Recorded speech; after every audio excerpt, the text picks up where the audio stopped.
Howdy ho!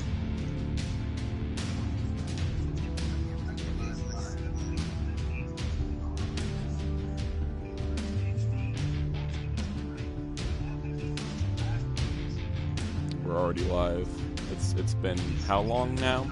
42 years since we were live? It's been 10,000 years, and now we're free. It's time to conquer Earth.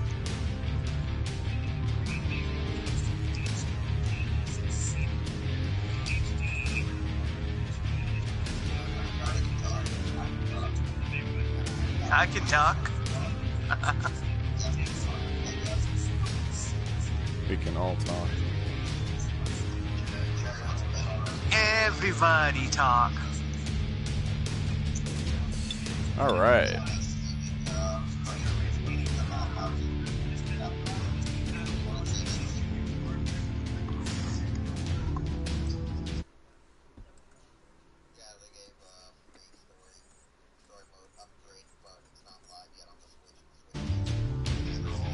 Oh, bullshit. Yes, we can hear you, Dark. Darkham. And I can actually talk this time. Yeah, I think we're having fun. I'm just sitting here until somebody shows up to actually watch before doing anything. Nobody watch. I've done the tweeting.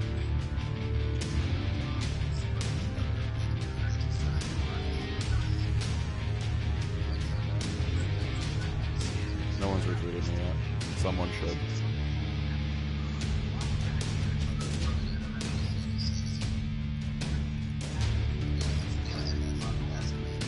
That's a very good question.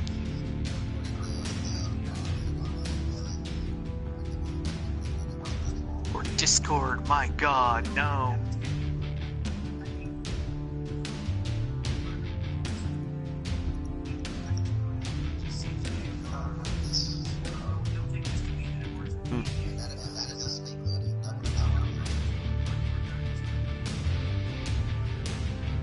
Cool.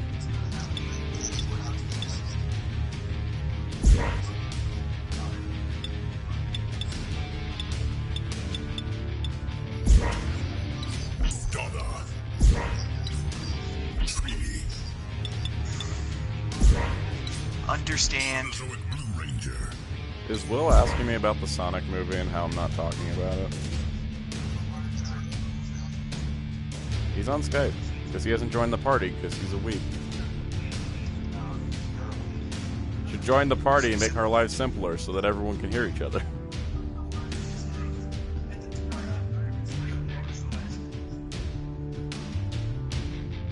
Yeah, you stay here, because this is where the people can hear you.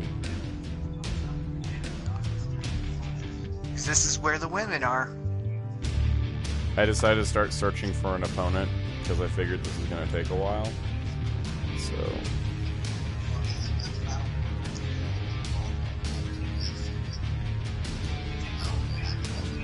Are we, though? Are we really happy that the voices are Exactly. They said the next update's going to have the friend lobbies.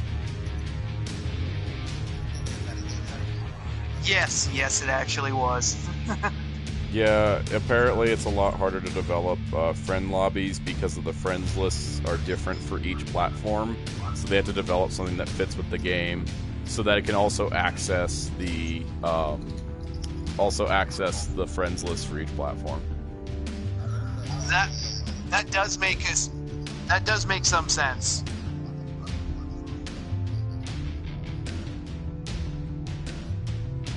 What?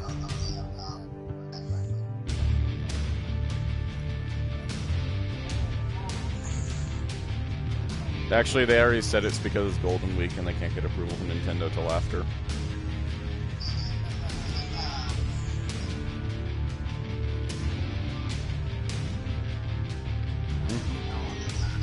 Well, this is why you shouldn't have gotten version 4 Bobby system with no shoot.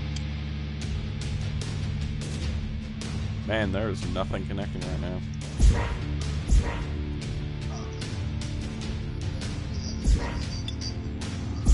Well, Damn, it's hard to Gold split a conversation. It really is. Can you join the PlayStation party? Why not?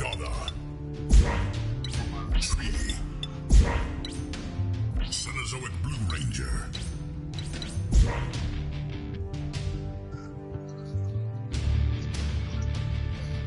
It's because they hadn't a budget to the number of... I don't know. It's weird, I know. I'm almost like... I think the only reason Ranger Slayer isn't the skin swap is because they figured MMPR Pink would sell more.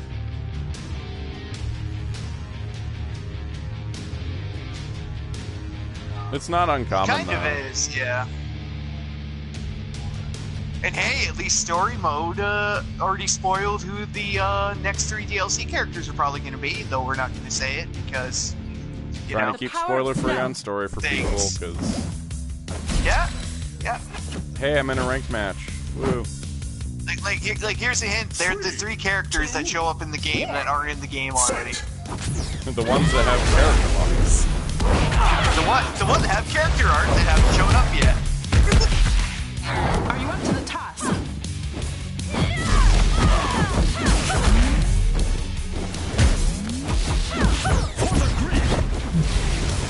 Well, it's more importantly... Say, SPD's in a stage, so I feel like SPD Megazord might be part of the next update because it's already got a fully functioning model.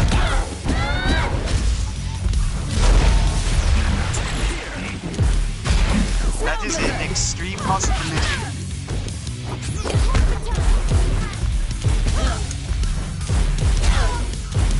It's kind of going that way, considering one of said characters in story mode.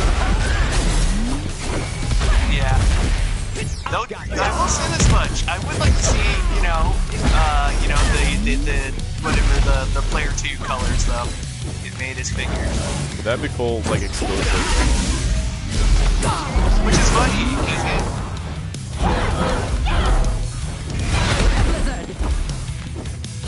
build a figure. Engage. Hey, Retailer Marvel shared Legends can exclusive. do it, the Lightning Collection can do it. Power Rangers, Mystic Force! Build a figure, Dragon Armor training. That being said, Lightning Collection has done more unique molding so far than Marvel Legends does. That is true. You just don't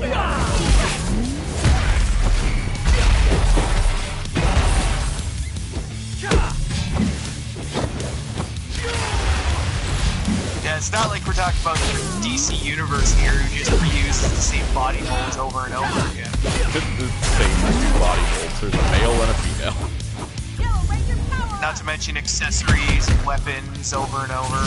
God dang it, how many times has Mattel released that damn bird? Yeah.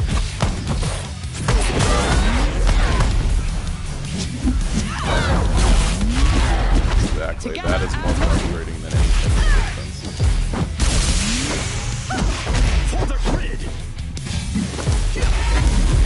It's Tamashi logic. They're like, oh, we made this as like a one-time mold. We're just not going to release it. It's fine.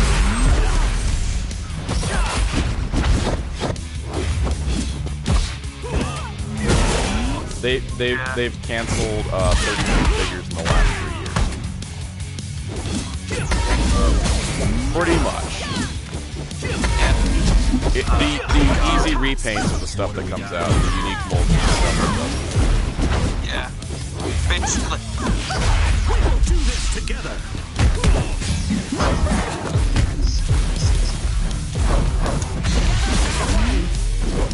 I'm here. It's actually funny because all of the old canceled figures are in the archive, which means there's just a bunch of figures and bits that never got made.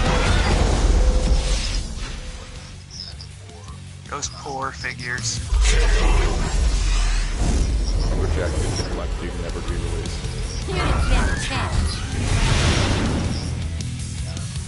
And I shed a tear for them. I will. Oh god, like the player 2 for the Dragon Armor Treaty is pretty awesome. I love it. It's like Dragon Zord colors. Yeah, Dragon Zord. Yeah, it makes perfect sense.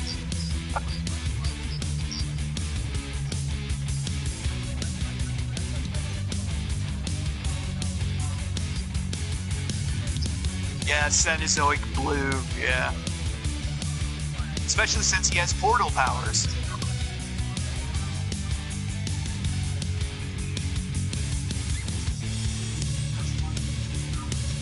Yeah, they're completely different characters between Legacy Wars and here.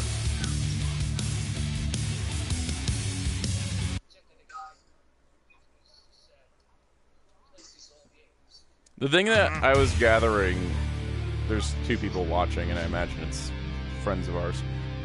The thing I gathered from the story mode.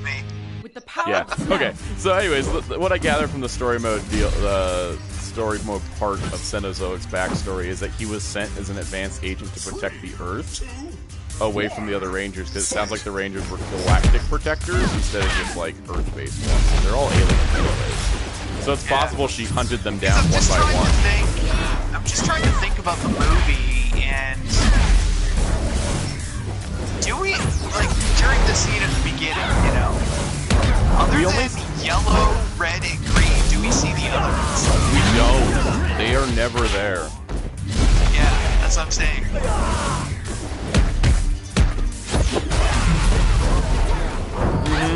That's one of the ones that we're talking about. Who's most likely a DLC? Who's most likely one of the season 1 DLC characters? Should we just say it? Because let's just say it and see if people will show up and start talking about Shadow Ranger possibly being a character to be a character model. Yeah.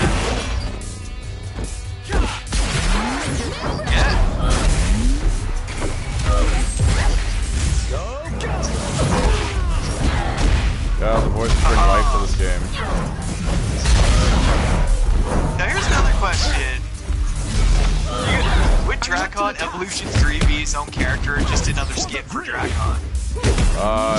Probably skin. Yeah, probably.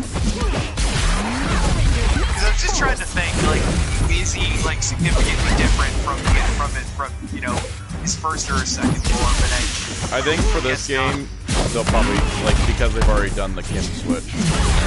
Yeah. Oh, this guy's good.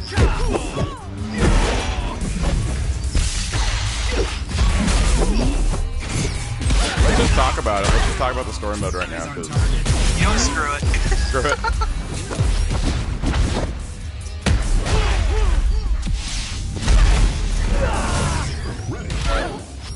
Oh yeah, it's like something you're playing is like the heroic side or the villain side out of nowhere.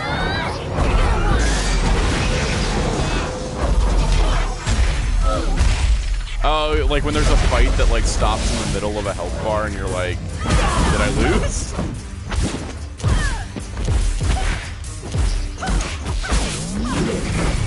It's like the music transitions. Yeah. Which the music transitions have been smoother, and at least we have music during the credits now.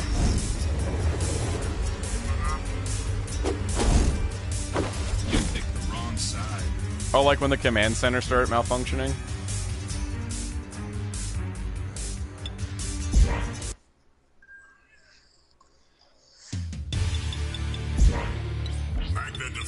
By the way, they balance tweak this game enough to make it like super competitive now.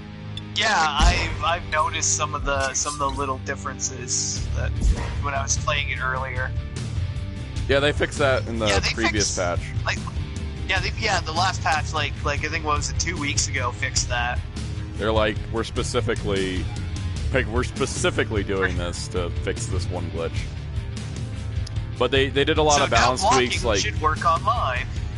Yeah, and then the thing I noticed, the biggest thing was the Mastodon Trooper has a bigger frame delay between his second and third shots. Yeah, like he was incredibly broken because he could just keep firing.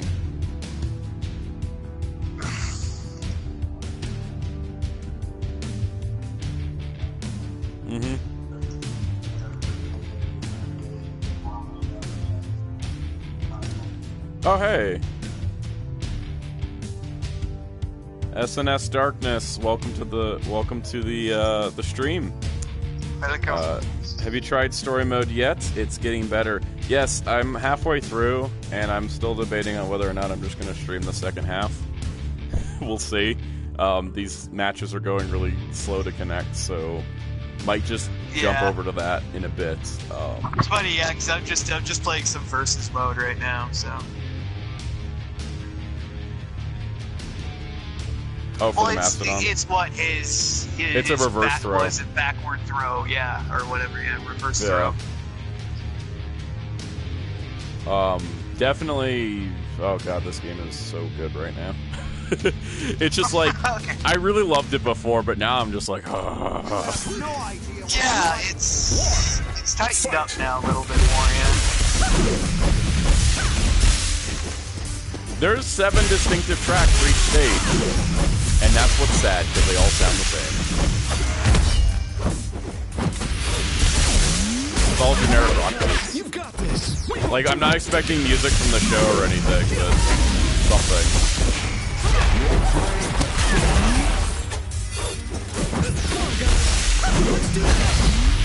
Like, this game came out a month ago, and it's already addressed most of its issues. It's just like we're waiting on those matchmaking options or lobbies.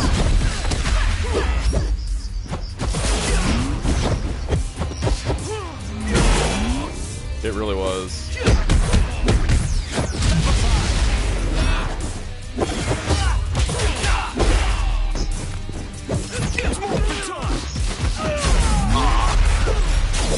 I'm sad that they took away the stage silhouettes when you summon dragons or this con. Oh yeah. Foolish. That was kind of stupid, but kind of charming. I was like, oh, that's a nice glitch. It's stupid, but I like it.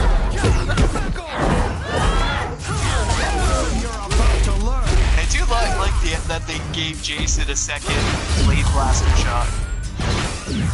Yeah, like, When he does and a his, lot, they tweaked like, Magna roller Defender back special. so much. Like, I was reading the patch notes, and they're like, Magna Defender probably has the biggest amount of tweaks.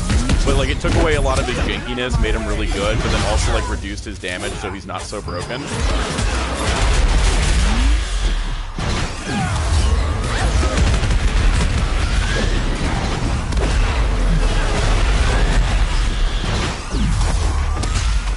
Oh my god.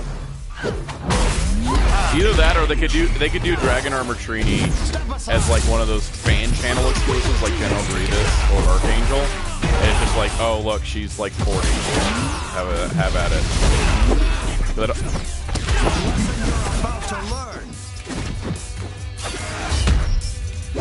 guys, imagine if she could come out of it.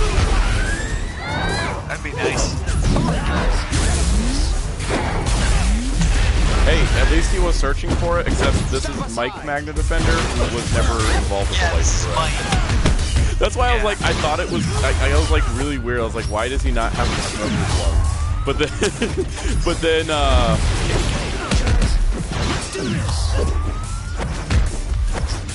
Yeah. So it It's does Mike. mention during the story mode that, yeah, it is Mike. It's not, the OG, Seiko Magna Defender. right, which I'm fine with, because it's Cal Haber voicing Mike Magna Defender, and that's friggin' cool, because basically he's Gohan. That is... Yeah, it surprised me when I actually saw who he was in the credits. You are weak. I let nothing stand in my way.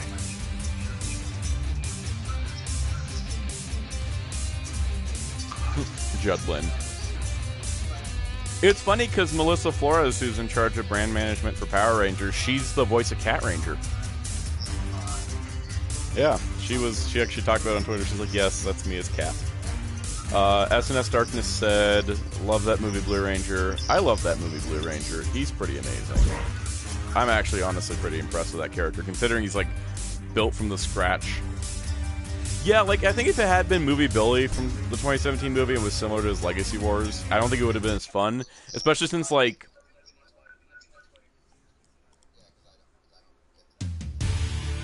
Yeah, I I mean... didn't get matched with Soundout. I mean, here's a chance for them to create a new character as well and expand on the lore, which I think is great. And then, to that extent, like, Movie Billy and Legacy Wars is essentially just Ranger Slayer. So, yeah.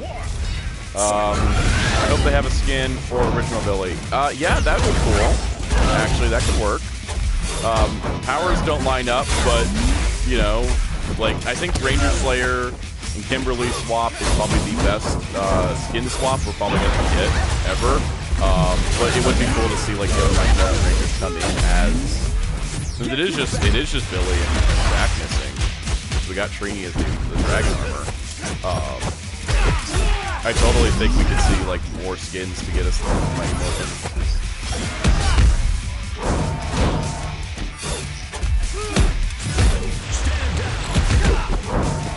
Alright, guys, you got this. See, that would be amazing, but I don't think it can happen because of licensing. Yeah. If we had a weird crossover thing, it probably would be like Street Fighter because it's already happened in Legacy Wars. Alpha. SPD Orange.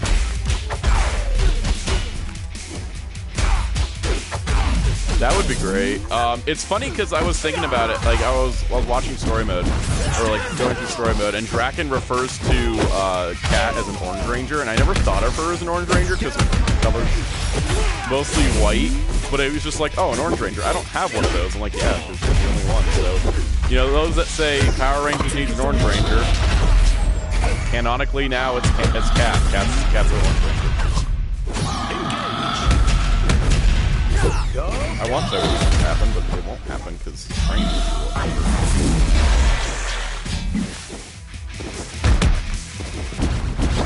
right? That's always the double standard, right? It's like, oh, trains don't sell. Thomas the Tank hasn't run for how many years, and it's technically a British property. Well, trains without faces, let's just say. Edit the footage, add faces to the Russia. Oh god. Alright, guys, you got this. I'm losing bad right now. Everybody lose bad. Yeah, this guy fought Rakasu. He is really good with Tommy. And I really should have taken out Tommy sooner.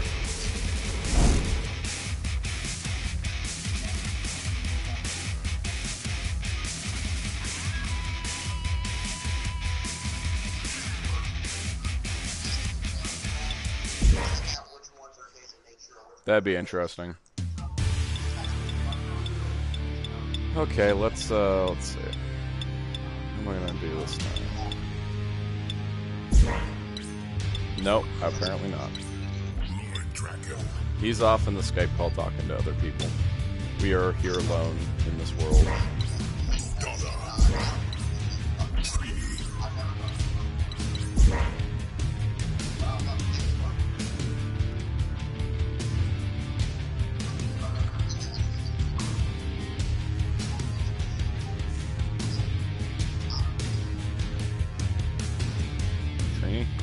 Udana.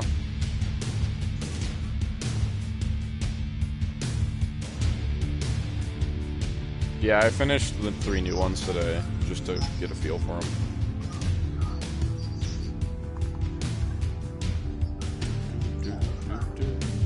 We got 7 viewers. Hello, 7 viewers. Greetings.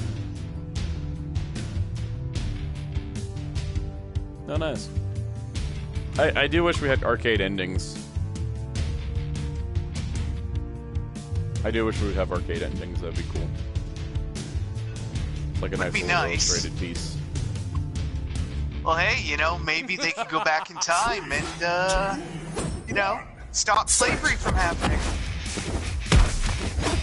Mortal Kombat.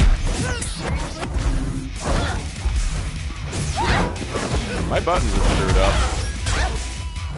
For all time.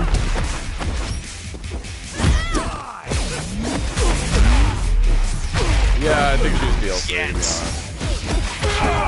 to be honest. Yeah, something's weird. Because, like, what should be my special attack button is been switched to, like, assist. Oh, yeah, no, I got reset to default controls. No wonder I'm screwing up here. I don't know how this happened.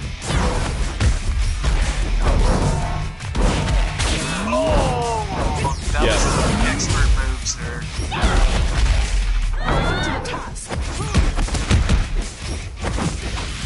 I just lost to a very good manual defender that, like, just got me in this last slash. Tyrannosaurus! sir. Very good. Press all the buttons. Nothing is working right. Yeah, all my button inputs got reversed somehow. So now, like, that's why things haven't been working right. I've been having a rough time tonight. I guess you'll have to reset your controls.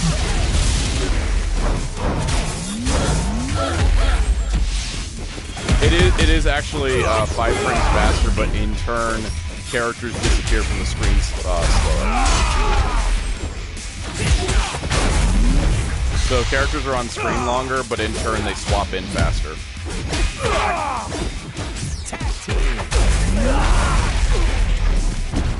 Power Rangers Mystic Force. Die!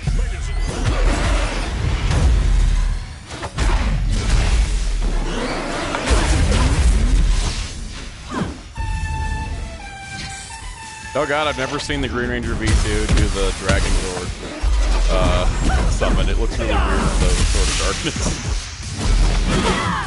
Or awesome.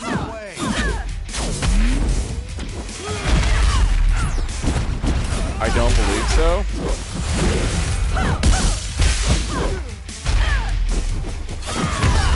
I'll try to force this guy to switch to Green Ranger to kill me. Let's see if it fixed it.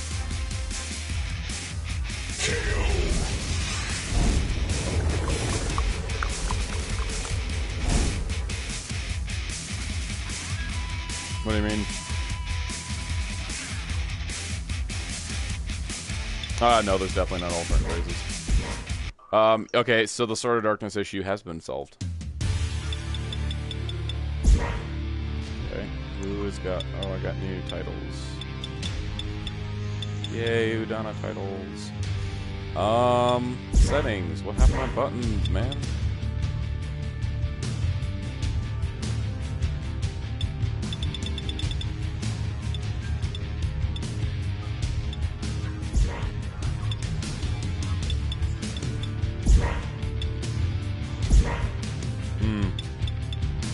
It could be that.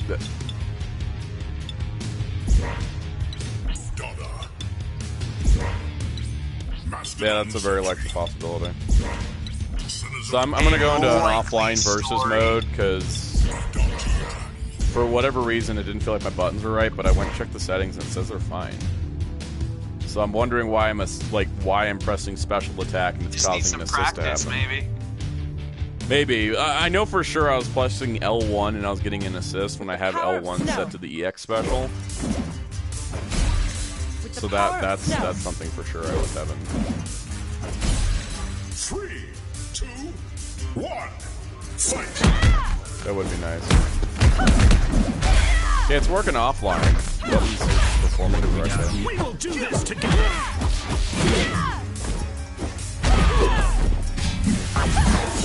Super Mega Force Yellow.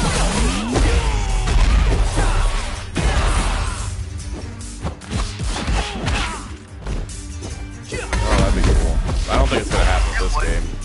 I think that's something that would have to be built from the ground up. I don't think it can be patched in. Mortal Kombat 11 talked about how they have customizable character skills, and so, like, because of that, they have to have all the skills unlocked together from the start, because otherwise they can't add anymore, essentially, because otherwise it's too complicated for the programming.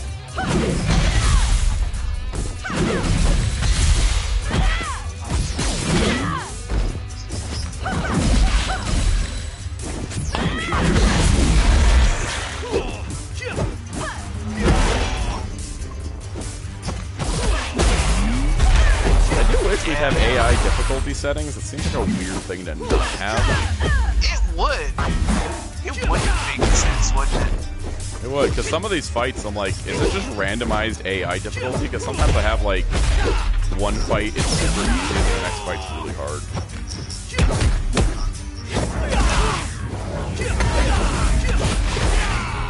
Not to mention the added ability to practice at a higher difficulty.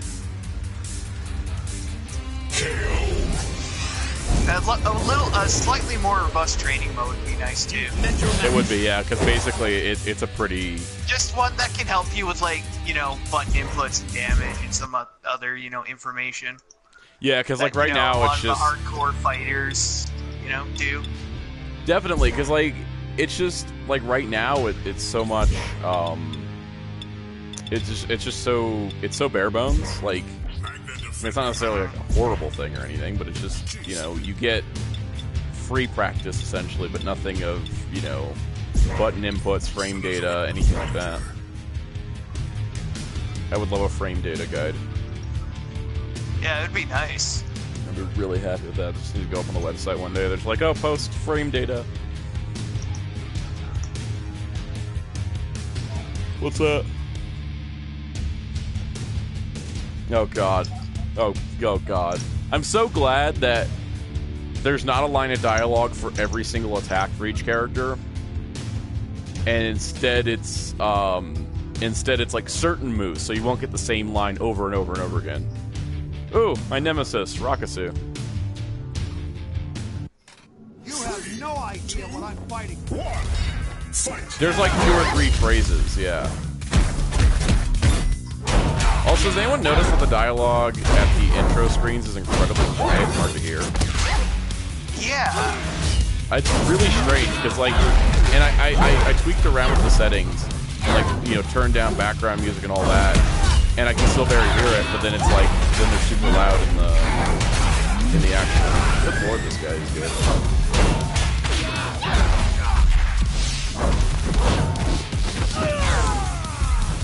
Tyrannosaurus! Is he just that good? Or do I Do suck? you just suck? I think he's that good, because he is kicking my ass, like...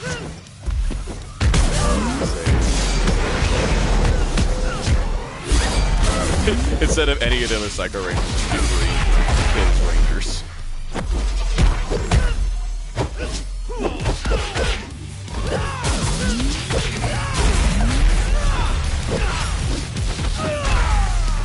Alright, tables have turned, slightly. Oh crap, Oh man, this guy's a really good model. Like, I just fought this guy again. It took me right to the limit again, and I only just lost to him again. Said this guy, he's good. This guy's really good with Green Ranger. It's smart that he puts it as his last character. Oh crap, I almost got him. He had 1 health, he swapped. I almost got his Green Ranger out. Alright. Time to send Cenozoic. Come on, man.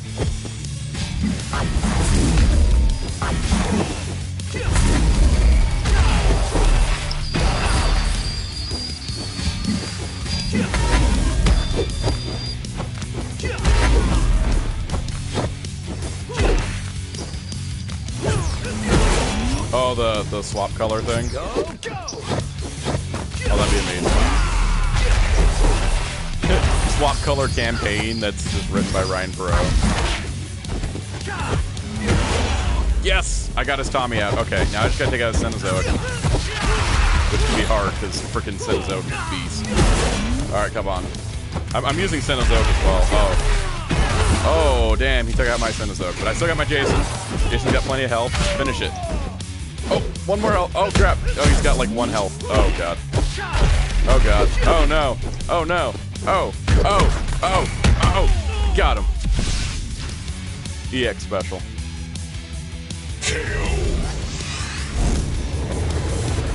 Wow. Project's joined. Welcome to the stream. Welcome to the club.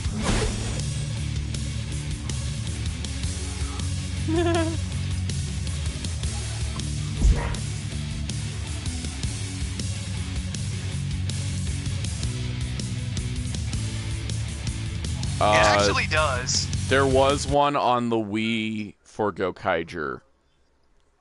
Yes! I only speak in the truths and absolutes.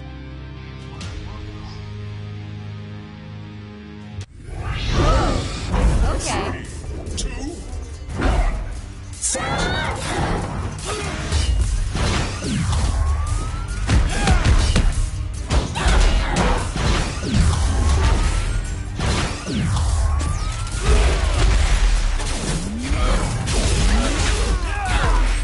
Now, I can tell you, Kamen Rider Bat Rider War proves that Toku-based Musou games work really well. Which is why I think it's sad that series is dead. It'd be cool, but I think this is our first step into Power Rangers getting video games. Oh, I lost my Magna Defender. That's so sad. Yeah, no, it's Power Rangers' first foray into video games. All those don't matter. We don't talk about the bad ones. They don't exist in my book. This is the only Power Rangers video game to ever exist. Other than those other good ones. I mean, Fighting Edition. You know, the Sega ones, and yeah, Fighting Edition. That's about it.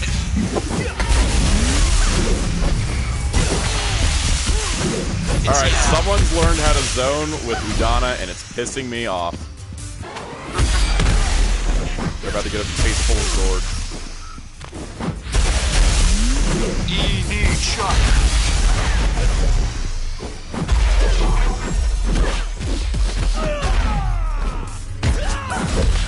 So just gonna stay super close and just keep throwing them.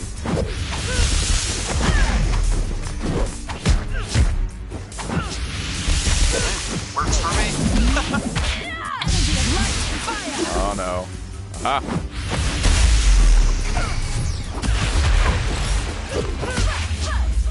Got him. Chill out.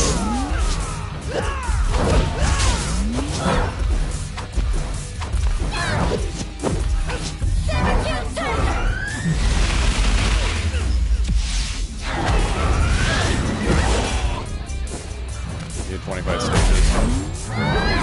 Actually, it'd be closer to like 20 because of repeat seasons like Mighty Morphin and stuff. What?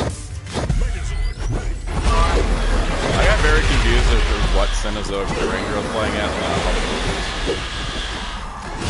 I just gotta keep it down a bit.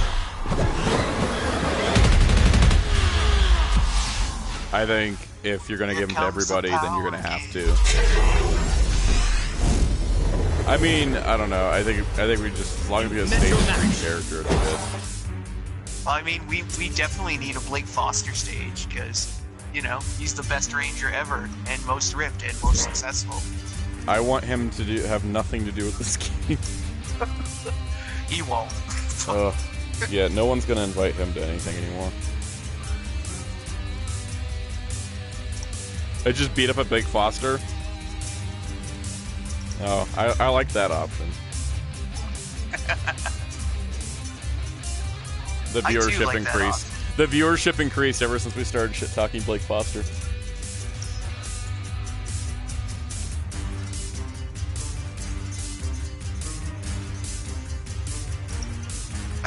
Like that guy would even run a successful business.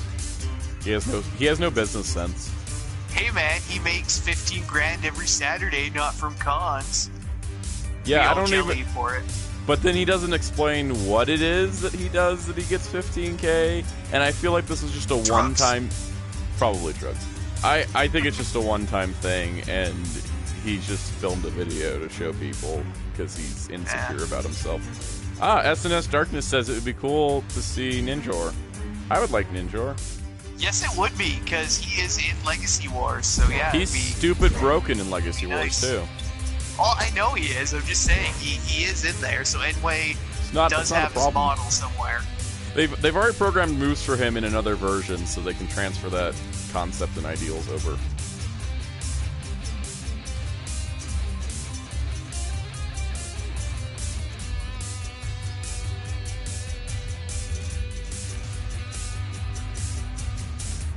Oh my god, just pick the stage based off their weird adventures.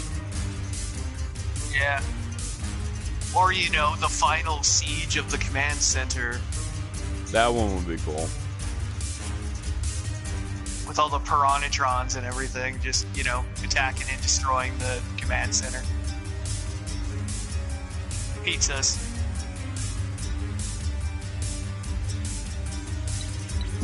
Alright, I'm gonna exit ranked mode because nothing's happening there.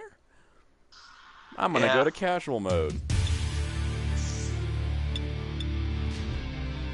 Yeah, they did. For the new characters, but that's about it. New characters, yeah.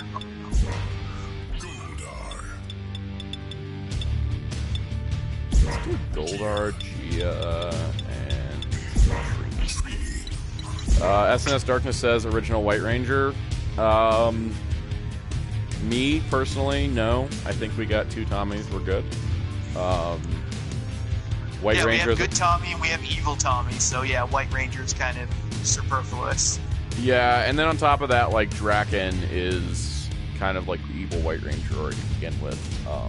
Oh yeah, evil composite white/green/red/other red/black. And then on top of that, Udana kind of fills our slot for the White Ranger being represented. So I think, personally, we don't need another White Ranger. Well, maybe not another Tommy White Ranger, but like if we wanted to do something like, you guys help, like, can't think of any other White Rangers. Like the White Alien Ranger or Abare Killer would be amazing. Yeah, if we're gonna get a White Ranger, let's make it Dino Thunder White. That'd be pretty cool. That one actually would be. Alyssa? I'd be okay with that. Welcome Easy to the chat. Let's see some big combos. I'm gonna try my best here. I'm really suffering right now. I don't know why.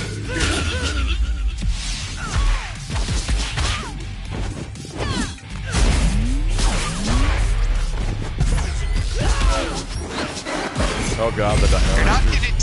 They're not gonna do the Paleo Rangers.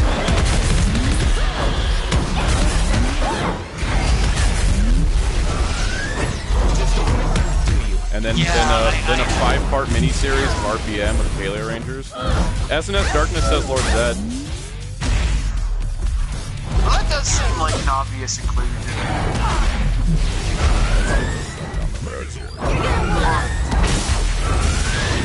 Or even like movie Rita as the Green Ranger too. That would be good. I think now that we got every major color represented, I think we should get Dino Charge Purple or Jungle Fury Wolf Ranger. One of the two. We need like an actual Purple Ranger. Like we got the skin for Ranger Slayer that makes her purple, but I totally want to see. I just want a match. Decimating about, I think, the equivalency of 1 health bar with only like 1 sliver of health left. Thanks, Trini. Damn, you beastin'. Trini's a beast. Somebody call up Daigo because there's a new beast in town. I'm gonna switch teams. This one wasn't too balanced very well. Let's see. But here's a good question. Is Trini, like, is she really a Yellow Ranger? Because she's like a Yellow Ranger in a giant mech powered armor suit. Well, we also have Gia, so we've already doubled up yellow. That is true. Let's get Cenozoic back out. Well, there's so, like hell, like, Udana we knew was coming because of what was data miners, right? Which also means that, you know, Udana happened, and in the same data mine, there was a model found for Zeo Gold, so... Looking like that's probably the case there. I'm fighting Indo Joe now. Wheelchair 21 has joined the party. Hells yeah. Welcome to the party, good sir. What is your favorite type of spinach? 2, 1. Okay, that's fair. SNS Darkness asks if Time Force Pink is going to be in the game. Do we think that Time Force Pink is going to be in the game? I say yes, considering character model and story mode. Also, general popularity. She's kind of like, yeah, she's in the story trailer. She's in the comics. She is the one Hyperforce Ranger. The one non-Hyperforce Ranger to be in the Shattered Grid expansion for the Power Rangers Heroes of the Grid Force game. So I don't see it being too far out of the realm of possibility. Man, I'm stuck in Agnes. I don't see it too far out of the realm of possibility to see Time Force Pink. Definitely DLC. I think she's probably part of paid DLC, and that's simply because she's really popular. Like she's a sellable character. But then again, we could get another kind of out of left field character like we got with Sentai here. So yeah, we could get something crazy. Like they're like, oh yeah, let's make a ranger that didn't exist before.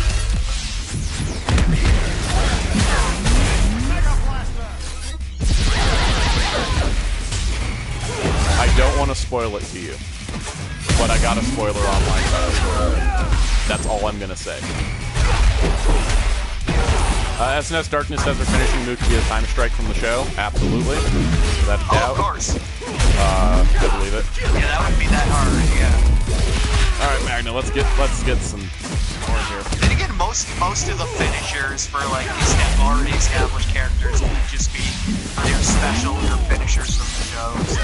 It's funny because with Magna, his like main finisher was the sword twirl, and that's just like one of his neutral specials, or his air special, I mean. So that, and then they can switch it to Magna Blaster.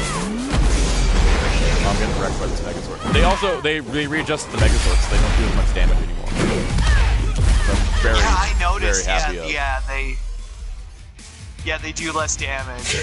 Yeah, and it seems to be a bit slightly easier to block. I think too, or might just be me. I don't know. They are slower, and they have less active frames, so they don't do as much damage.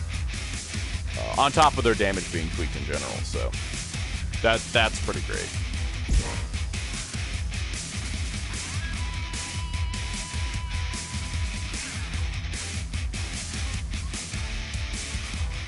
That'd be cool. Ooh, I'm fighting Kruffagon 92, a level 45. I'm a level 128 now, by the way. Not bragging. Yeah, I can can just see that. Like, that. my pants have been soiled this whole time. Okay. There's a trophy for level 700, and I feel like that's where it caps off. Oh yeah, if you like max out every single character. Yeah. To like, what was it, like 50, I think? Oh yeah.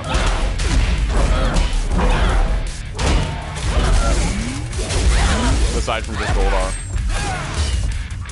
Yeah, I think Goldar is kind of like...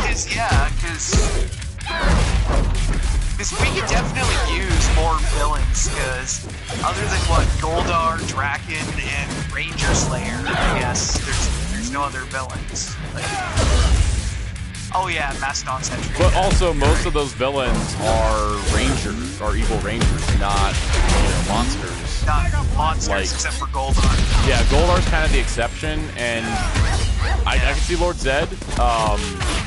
Definitely pay DLC for Lord Zed, I'll tell you that much.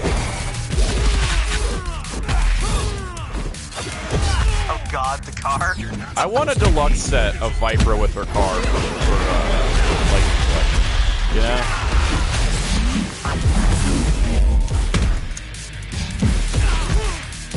No, because... Yeah, well, yeah, because it's the same exact... Because it's the same vehicle. It doesn't matter which one they make first. It's just that they'll make one of them and then the other. Well, God, by that logic, then it's the same thing for like all the New Zealand season motorbikes, since they are all the exact same bikes, just with different shells over top. Imagine just a set that lets you customize whatever bike you want. Or what is it that one Jeep that they've used in a couple seasons, because I know it was like in Dino Thunder and Operation Overdrive, that they just redress when they need like a Jeep kind of vehicle or whatever. So I noticed that right now, for some reason, some of the base settings right now for some of us may actually show that it's allow for current party or don't allow, which is weird since I switched it to always be like allowed. And so I noticed on the stream could not hear me when I was talking to you guys. Weird. Yeah, that happens sometimes. Yeah, no, because I was moderating, because like I was like, there's a part where like you were asking me about Time Pink, and I was like, yeah, do Time Pink. I didn't hear you during that part. I don't know, something was weird then. I wanted them to do something crazy, like have like RPM Gold and Silver be one character, where like they have like an assist within it, like within the character, kind of like Android 17 and Videl, or sorry, Android 18 and Videl in Dragon Ball FighterZ, where it's like, yeah, they're just one character, but they also can like, oh, even Goku Black did that with Zamasu, where it's just like, oh, here I'm gonna end a combo by throwing my partner at you. Or better yet, Super Mega Force Silver with the combine key. Oh, that make it like Captain Ginyu, and he just starts throwing 6 Rangers as energy blasts. Yeah. Oh god, that'd be amazing. Just like here, Amaricula, Robo Knight. it just cycles through. Speaking of, that's another one they could do, I guess, is Robo Knight. He's super good in Legacy Wars. Yeah. No, his finisher is doing the to be trapped robot by rapping Somalian at you. pirates. 3, 2, Yeah, man, it's rapping, because, you know, he is the best rapper ever. Oh yeah. No, it's still Michael Sword as Pumpkin Rapper. Actually, I'm gonna argue for Kyle Higgins as Pumpkin Rapper. Mega Blaster! Ew. Better yet, the comic versions that actually look like Ranger suits.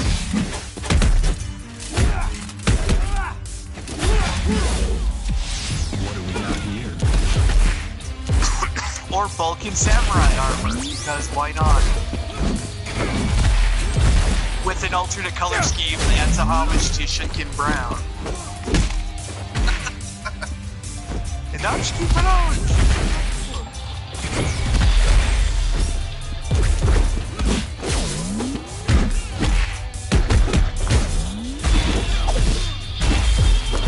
Considering story mode, yes. They could do that, yeah. Why am I hearing Kuga music in the background? Because Wheels is toying around with his new toy, Oh, he got it today? the CSM Arkle. Tell me. I told you earlier, and you were like, I can't have 2 conversations at once. Yeah, I couldn't hear you because I have the headphones on, Phil. Well, And I thought I told you to message me the No. second you got it. No, you didn't say that part. You just Yes, I did, months ago. Yeah, that was months ago. Man, you complained when I forget stuff from months ago. Hey, man, you have a better memory than me. Not true. Yeah, but that's the thing. You know, I got it in you must have known. Yeah, okay, that's why. Yeah, that was the joke. I was waiting to see if anyone could figure out why was it randomly playing and activating. It literally, like, I literally had to go GoPro with doing the actual unboxing that I have to edit because the box was just too damn big. Yeah, It's that's just that damn big. that's the Sims for you. Oh no, like, I mean, even with my wide-ass table, I could not get, like, a way to stand the camera and be able to get close enough with the wheelchair. It was, like, improbable because of the wheelchair. Like, if I could walk, yeah, I wouldn't have had a problem with, you know, putting up the stand and putting up the phone on it, right? Boom, wheelchair. I mean, I had automatic in the way. my tripod wouldn't get high enough for me to get a good angle on the box of the Deca driver.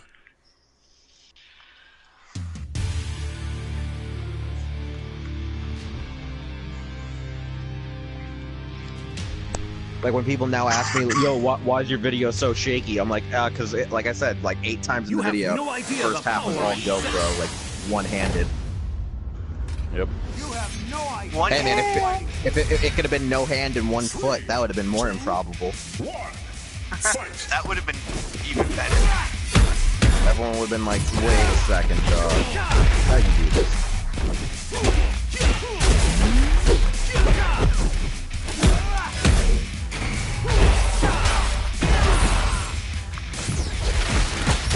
Yes. What is it?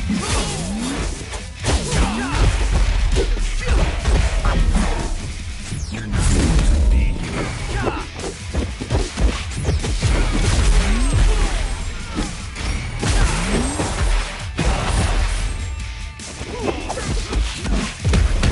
mean, that was the talk for the longest time. Hey, the movie doesn't actually look that bad. It just looks like a weird sequel to the you know, Easter Bunny movie with Cyclops. My biggest problem with the Sonic movie is that Sonic terrifies me, and I can't stand looking at him because he's literally horrifying, and I can't handle it.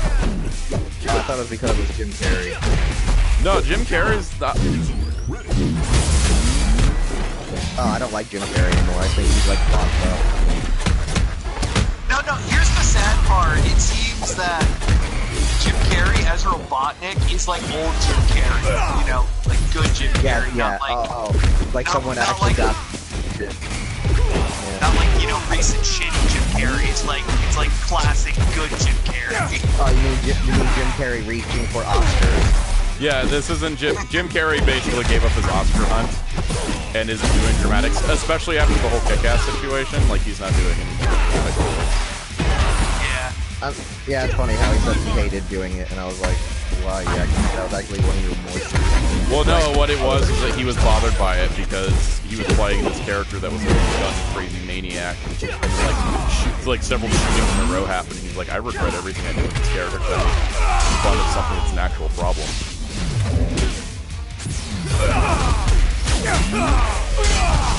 Basically, he got like super self-conscious about it, and I lost.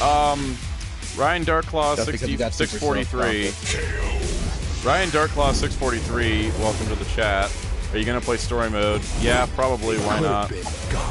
I'm halfway through, but we're just gonna jump in there. And favorite At of the this point, we're just like, screw it. I'm tired of playing online. Favorite of the new favorite of the new 3 new characters. My favorite of the new characters is Sentai Blue Ranger. He is techie and cool, and I like him. He's got like so much tech.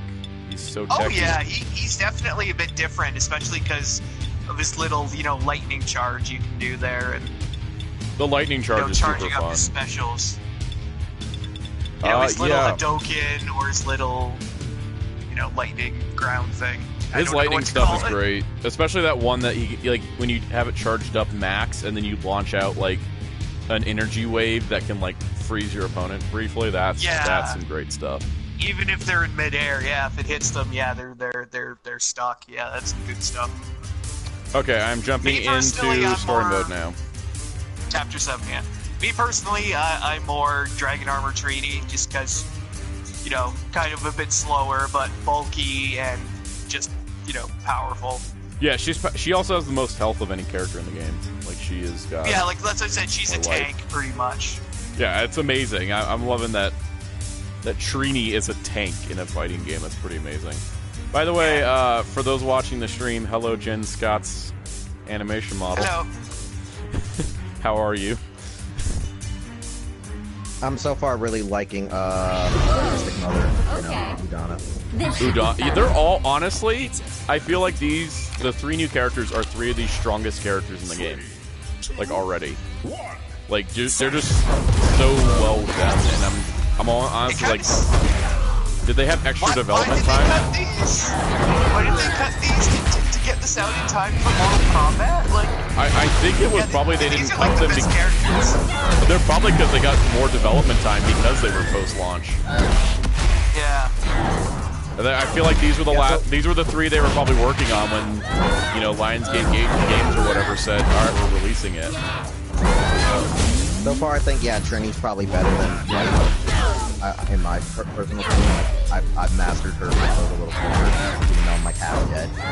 Yeah, and then they were doing the stream when they revealed Trini, they were talking about how she was a lot more accessible. Right now,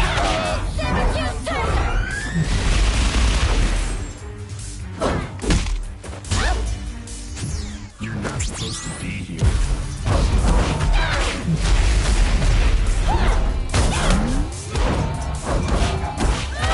That's true, because they do have that extra paint to them. I really want to customize the Sentai Blue Ranger figure now.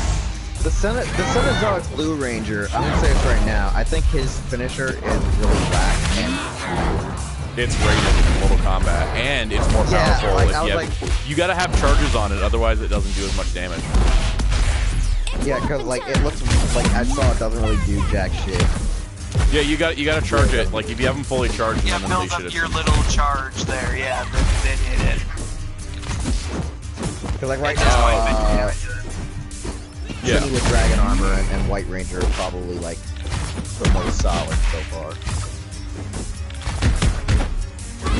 Like, cause like the fact that she can freeze people.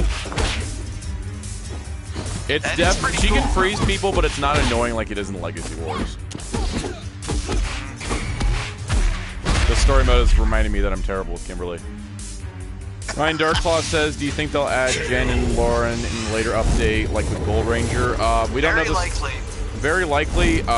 Free DLC, paid DLC. That's a question for other people that have more involvement with this game. We do know we are getting 3 more characters for sure with the season pass because I've already paid for it, so they better put it Yeah. out.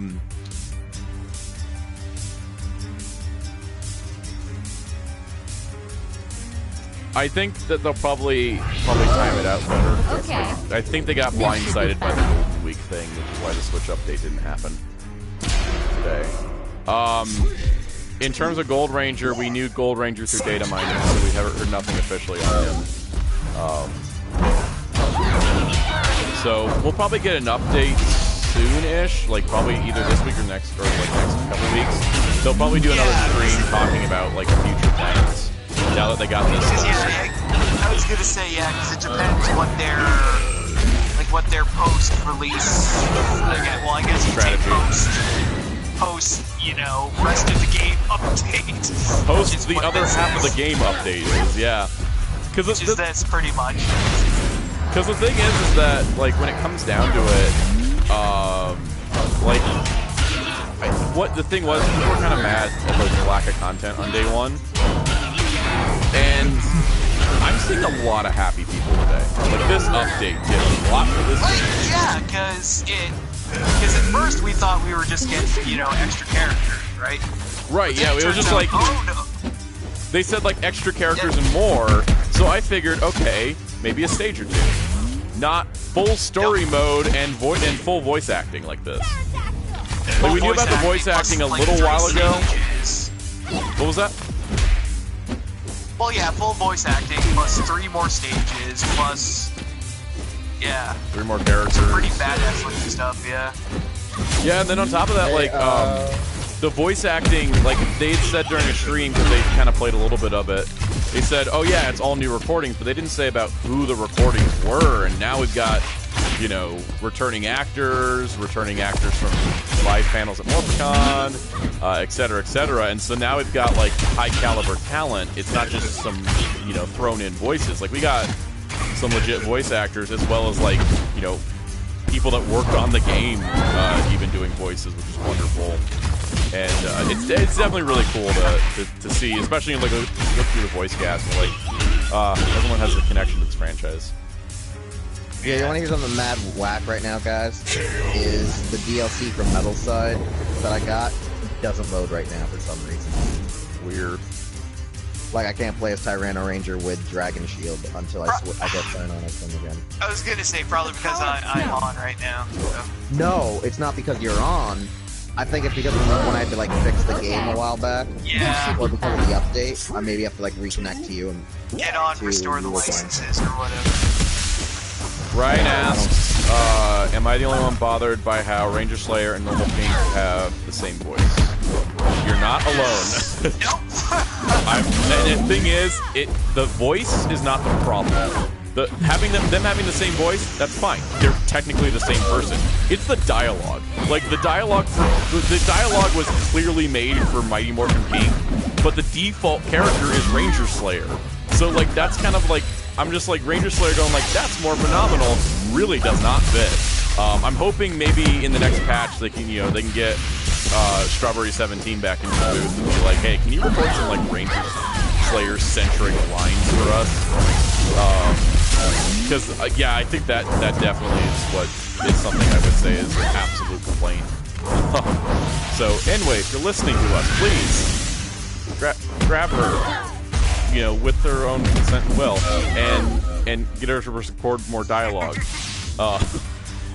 I realized how bad that sounded the second I said grab her. Hashtag consent.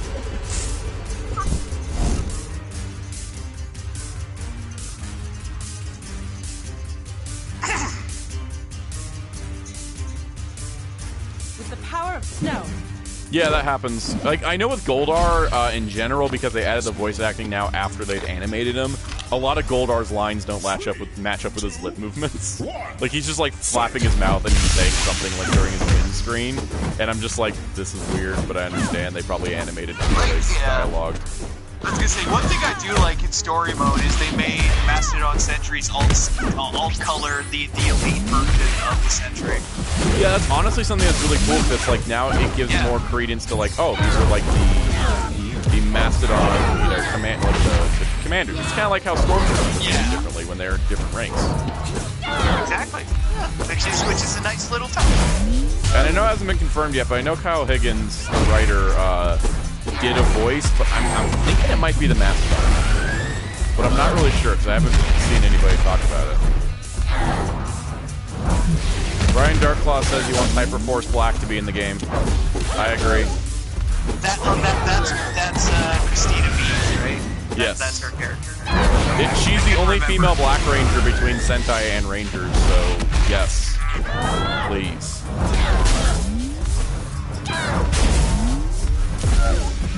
Yeah, guys, this is so it was right now. very. Damn it! I got the firing like squad. I said, the new Corit stage is pretty sexy too. The Corin stage is honestly the best stage in this whole game. Well, yeah, because you get whatever the Delta Squad Megazord fighting Goldar, in front of Corinth. So. And then on top of that, even my Green Ranger's gonna work. Magical source. That's really Mystic bizarre. force. Really? Even the free one.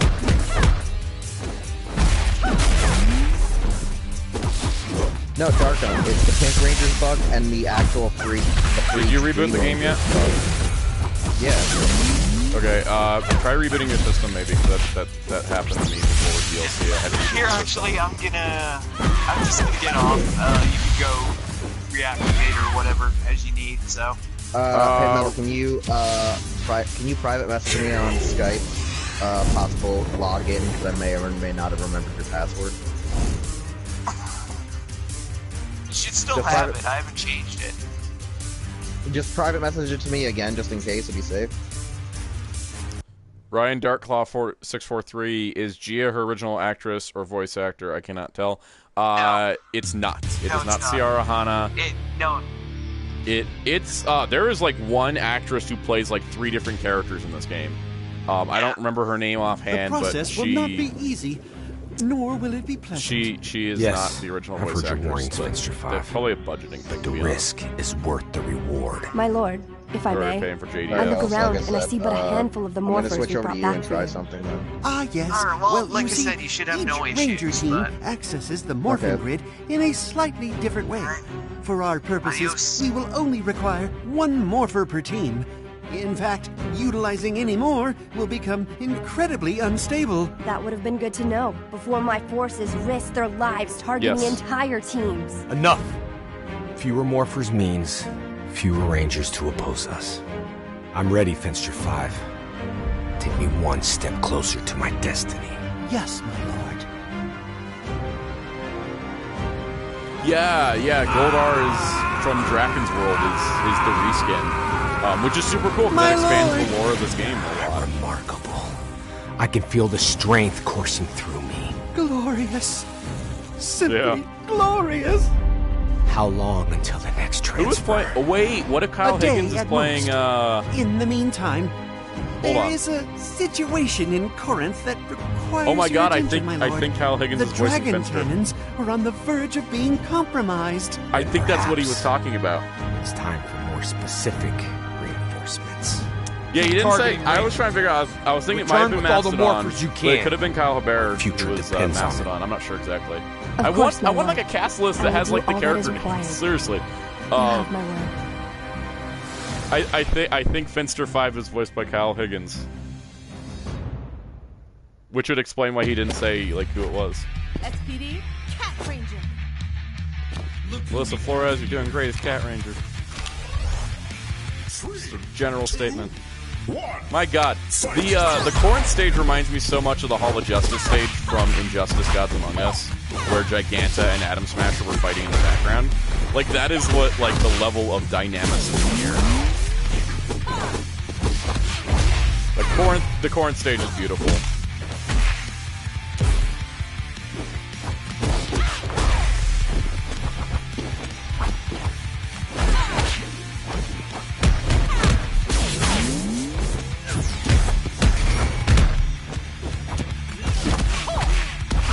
Yeah, that's because they can't add trophies without... there's a way to add trophies to a game, but it would have to be under its own separate DLC trophy list. You're not supposed to be here. So Ryan Darkclaw says they should add Sheriff Skyfire. And out of all the joke characters we talked about, I think Sheriff Skyfire would be amazing. Like, let's just get Sekai Ninja Sen Jiraiya in this game under the pretext of Sheriff Skyfire. Dear Hasbro and Enway and Lionsgate Games, if you're listening, I will come voice Sheriff Skyfire for free. If you put him in the game, I will do all of his dialogue for free. And I promise not to make too many Metal Hero references. Too many.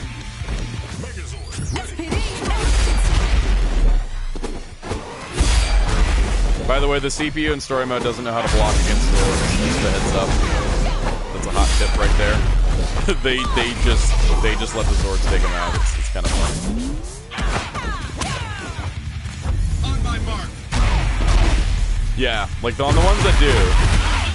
Oh, got cat killed. Tyrannosaurus. Yep. I love that now we kind of have an explanation, like, outside of, like, you know, character variety, why the Mastodon Troopers were put as playable in this game. It's so they could be in the story mode. I feel like the story mode was part of the grand plan all along. Because all the characters here play a role in the story, so I feel like this was always meant to be here. This isn't like Street Fighter V, where the story mode was obviously an afterthought.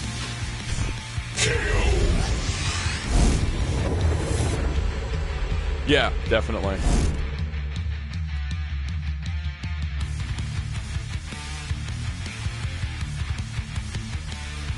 Yeah, they got the media attention by coming out before Mortal Kombat. If it had come out today, a week after Mortal Kombat, it would have been buried. But because it's an update, it's refreshing something that's already in people's minds.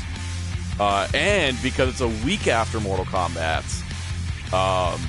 it opens up the possibility. For me, I've been playing Mortal Kombat almost a week straight, but new Power Rangers content, I'm here for this. I'm here. I'm ready to go. Ryan Darkclaw says Victor and Monty as final DLC characters. How about Ben and Betty instead? That's my choice.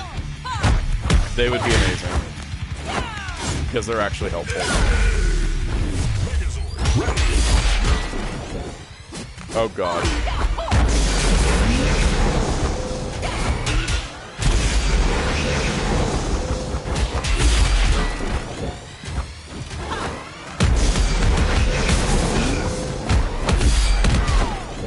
God, I want more skins for this game. Ryan says, whoa, Shadow Ranger render? Yes, Shadow Ranger render. I'm pretty much, he's kind of a shoo-in, I think, for DLC.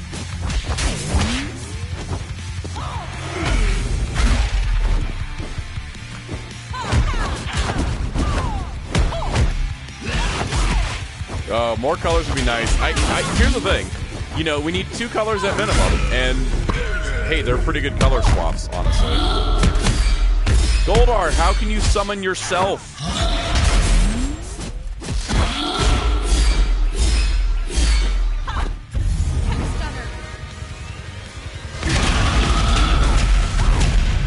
No, we don't have time. We have dimension hopping here, not time travel. That's Mortal Kombat's thing. Oh god, I think I'm about to lose my first match in story mode if I don't. I'm so bad with Cat. They're like, it's a great character for beginners. I'm like, that's the problem for me. I'm in Corn City, so I just lost. I just lost a match in story mode. I feel bad now. Oh, at least it has a try and get an exit, unlike the, Let's just look at this Shadow Ranger render for a bit.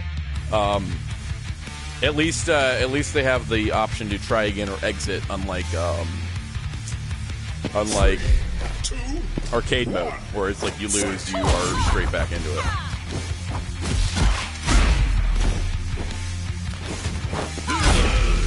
As of right now, yeah. If this game sells well and the response is good, maybe they'll do something more. I have talked about how I would love it if they would make like an animated movie for Shattered Grid, or something based on the comics, to where like the third part of the trilogy can be Shattered Grid even. Or the third part could be Necessary Evil.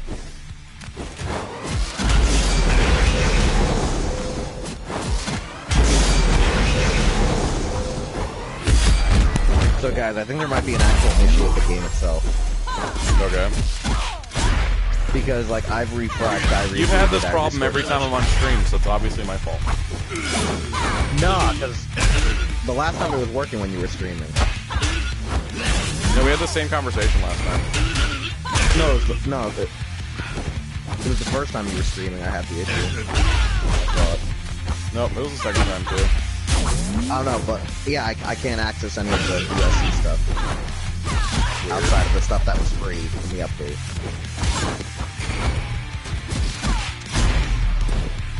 Man, this Gold Art fight is hard because I suck as Cat.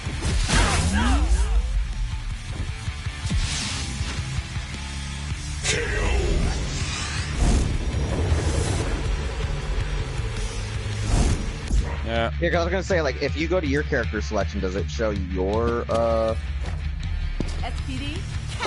your DLC? Because it doesn't show mine.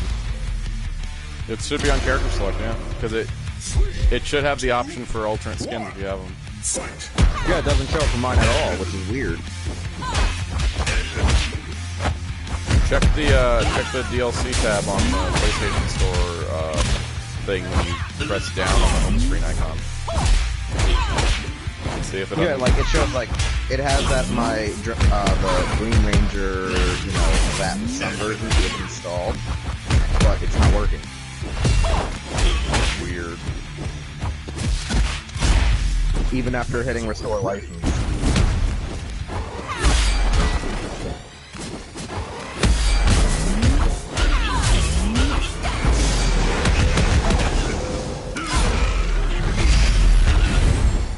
Yeah, they've tweaked, like, in general, they've tweaked a lot of active frames.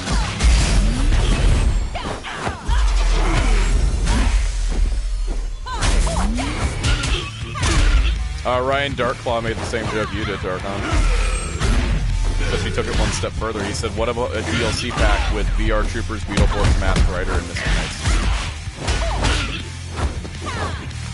Mystic Knights, definitely not, because Ireland. Masked Rider, VR Troopers, Beetleborgs, maybe. More likely Beetleborgs than VR Troopers. Masked Rider couldn't get rights cleared for DVD even, so... Oh my god!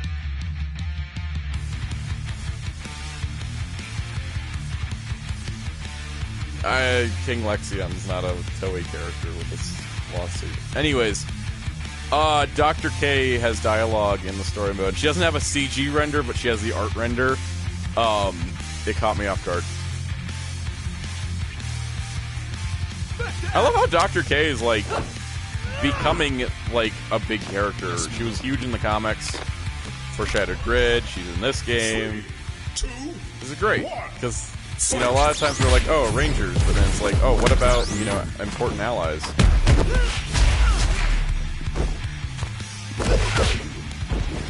Darkon, it's because I have, like, this problem where I don't play simple fighting game characters. She's very simple, and that's kind of my problem, is because like, Cenozoic Blue appeals to me because it's really complicated and techy.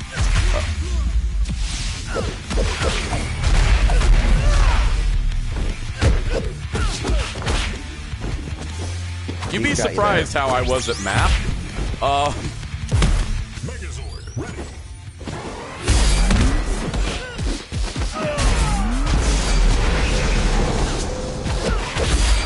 Got you there, bro. should know, this is Darkon. He actually won at one time. No matter. Well, anyways, my point is that when it comes to fighting game characters, the more basic ones, I don't... Like, I try to do super complicated stuff with them, and then I can't, and then I just get really upset, and then I just... They're not interesting enough for me, and my brain, like, slows down, I think, processing.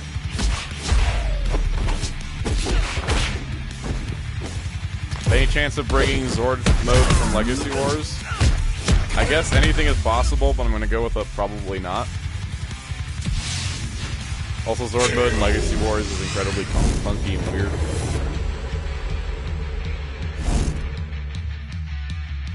Yes. I'm on Chapter 9, by the way.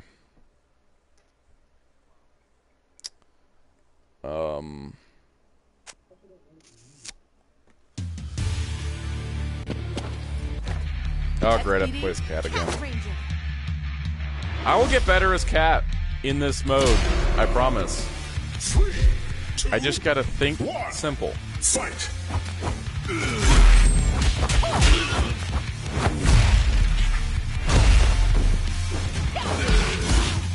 Hit square, sweep the leg. Yeah, no, I've got something going. You jump too much. Because I don't feel like dashing today.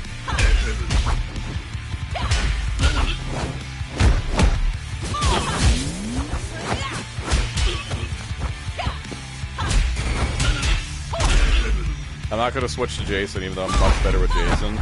I'm gonna try to beat Goldar with Cat, no Zord assist, just as a personal test. If that fails, we'll swap in Jason and the Zord. Yo, here's the crazy part. The normal Pink Ranger shows up, but I can't use her. She's part of the story, so... It's not the story, I'm just doing arcade. No, she shows up in arcade too. Like, it will show you things if you have them unlocked or not. But why can't I... You see what I'm saying? I know what you're saying, but she's programmed into the game as one of the randomized things, whether you have it or not. It's a common fighting game thing to have DLC like that. No, that's what I'm saying. Okay, I didn't know if they were using like the Dead or Alive style, but like it's weird. Like I have the Street DLC. Fighter, Tekken. I mean, I fight Treasure Battle or Arcade Battle in Tekken 7, and I have to fight Negan, even though I will never buy that character. So yeah, it happens. If they had one Beast Morphers character, do you want a Ranger or Avatars? Blaze and Roxy, either or. Just because I find them more interesting than Rangers. Steel's fun so far, but I need to see more of him to find out if he's going to be obnoxious or just... He's going to be obnoxious. Ye of little faith over here.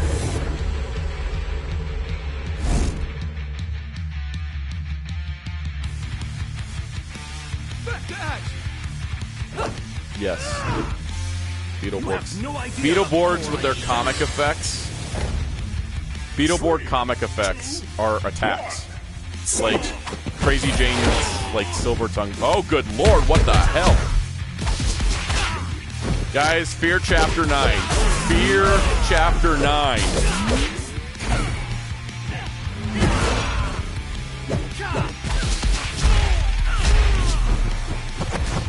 Oh god.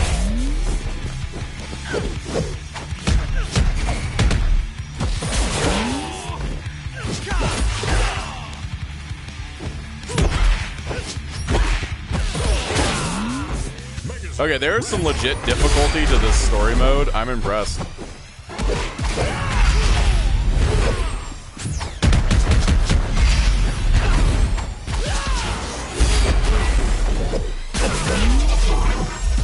There's a fight in the story mode where you have to fight 3 Rangers who have 2 health bars each. Ryan Darklaw, I'm fighting Rangers that are under some kind of spell from Lord Draken. And the phrase, some kind of spell, was in the dialogue.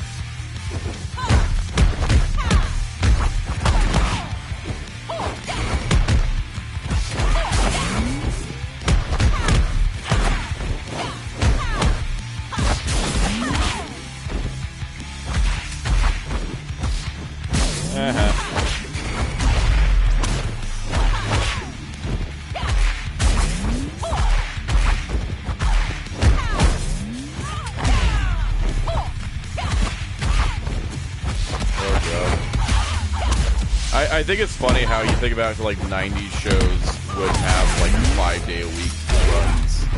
And it's just like that seems insane now.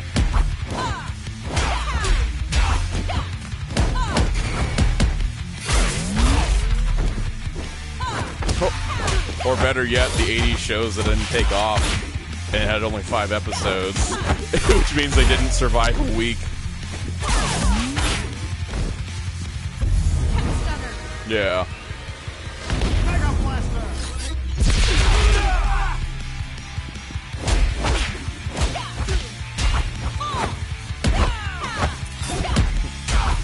See, Ryan says, man, how long have Goldar and Deca's Delta Squad fighting or battles won't last this long? They will fight until the end of time. Because that's how that goes. Just like Giganta and Atom Smasher and Injustice. They will fight as long as you're fighting.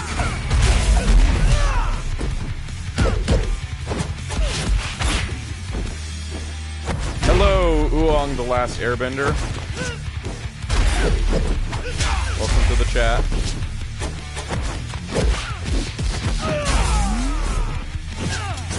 Oh! I got grabbed. Alright, I gotta figure out how to get through the next 4 stages in like 5 minutes.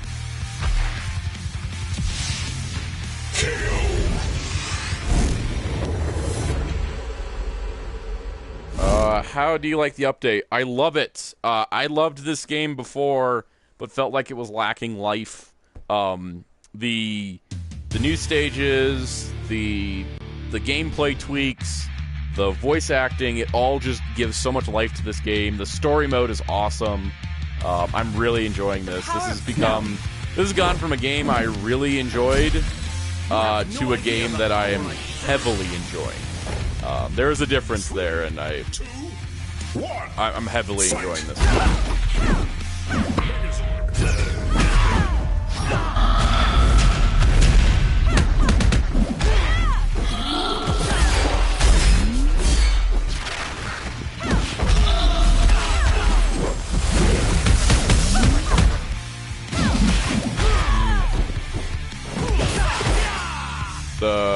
You haven't gotten to the Ranger fight yet.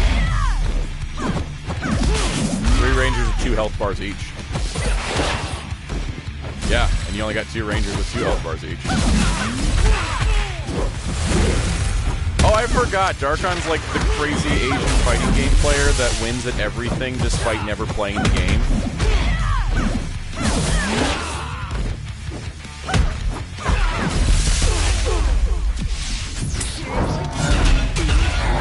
Anywho, going back to comments, Uden the Last Airbender says, agreed, I've been smiling the entire time. Definitely fun. Meezy says, does it play like MK or Marvel? Definitely Marvel. This is like Marvel vs. Capcom vibes. Heavily, even more so than Marvel Infinite did, which makes me happy. Ryan says, I am surprised they didn't add more swords in the update. They might add another one. They got that fully modeled Delta Squad Megazord in the back there. And then Oong said, my favorite DLC is Udana. She's the only character I sold the entire team. Yeah, I really do like Udana. I think my favorite Sen is a Blue Ranger. I like super techie, complicated characters, charging moves and stuff. Not to say that Black Dragon Cheese is not any worth value. He's friggin' tank. I honestly love all 3 of the new characters. It goes Cenozoic, Udana, then Trini, but that's like such a close margin between them. I really can't say a whole lot.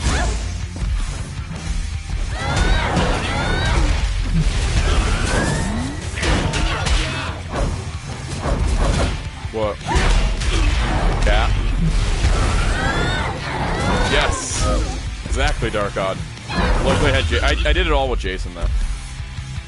Ryan Darkclaw 643. Have you seen Endgame yet? Yes, I saw it twice. Once on Thursday, once on Sunday. I'm not talking about spoilers publicly about it until... What did I say? I think I put myself on like I want to give it 2 weeks before talking public spoilers.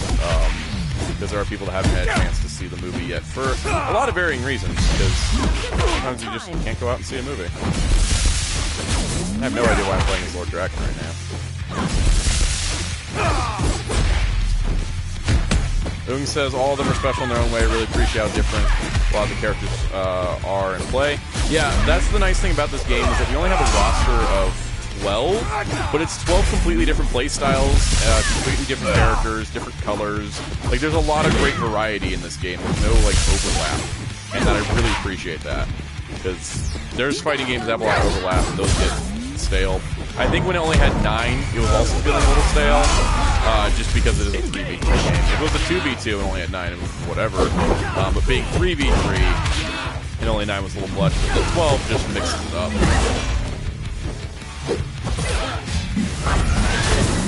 We're not backing down. Haha. Ha ha ha ha. You're nothing.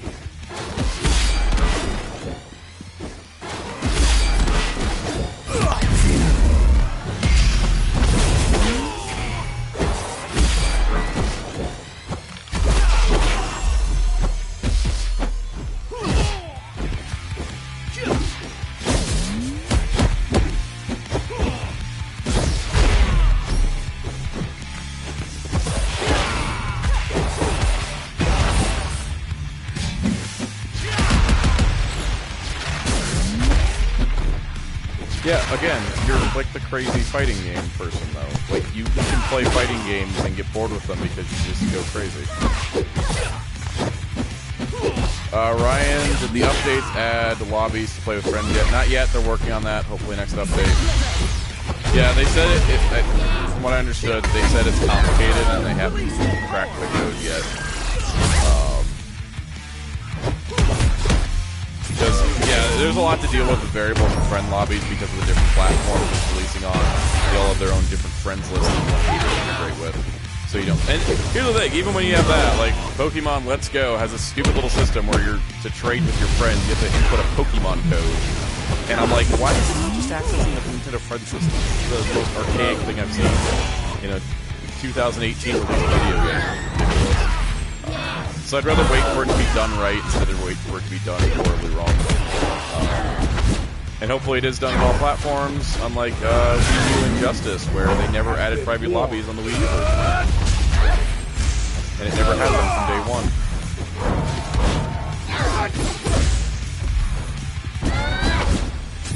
Yeah, for me it wasn't as bad because I never had to fight with characters I didn't know how to use. But I agree that the arcade mode was harder than that fight with the 3 Rangers. Like, arcade...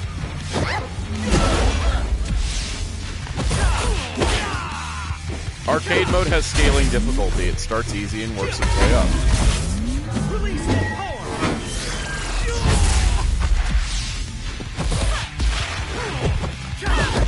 Yeah, I think it's because it has like a random difficulty system, but I've also noticed the difficulty is different for each Ranger character. Like, the difficulty scaling is different for each Ranger, which is really strange, I know, but it's a thing.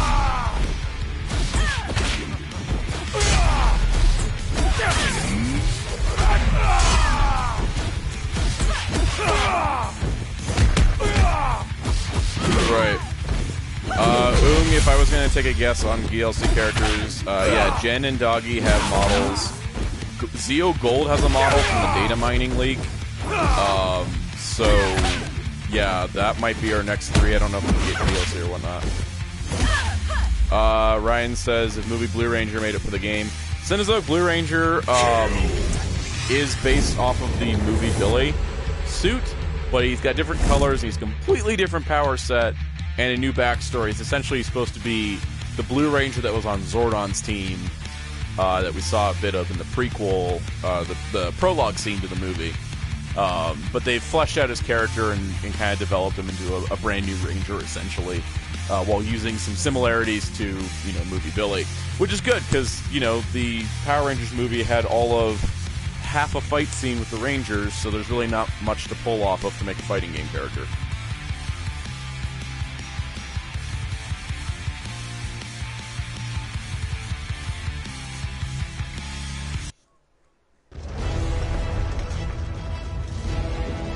Yes. Hold on, guys! We're getting out of here! No! Ooh, that'd be nice.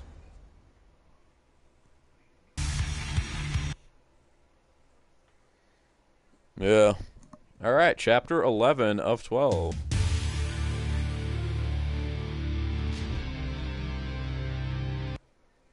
More Transformers means more money to Hasbro, which means more money to Power Rangers.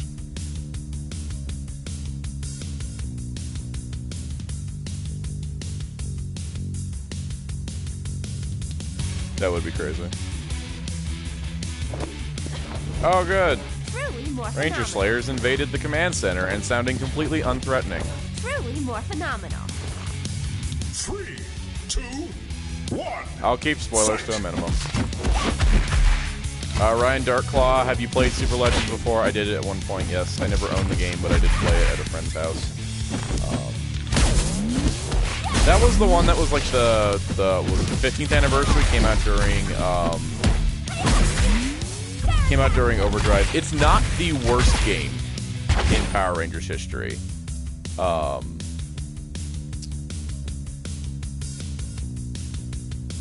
no, we don't talk about that.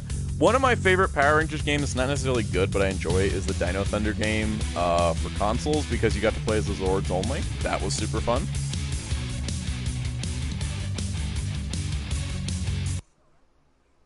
Okay, chapter 11 was stupid short.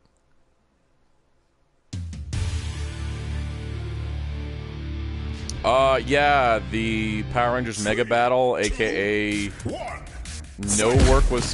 What the hell? Oh, what is going on? I haven't played the Lightspeed 64 game. I should try to find like a ROM or something of that, because I played the Game Boy Color version, which was trash. I never played either of those. I played a lot of I played the handheld version of Lightspeed in Time Wars. I had like a dual card of those, and I did something. Help! I'm getting my ass kicked by Mastodon sentries. Something is wrong here.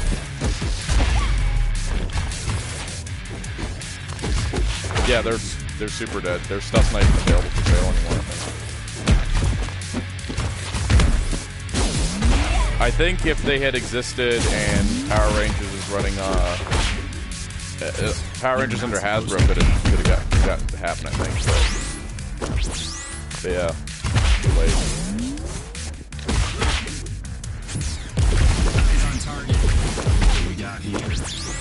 Oh god, you play as Draken, it's like, do you kill Tommy or not kill Tommy?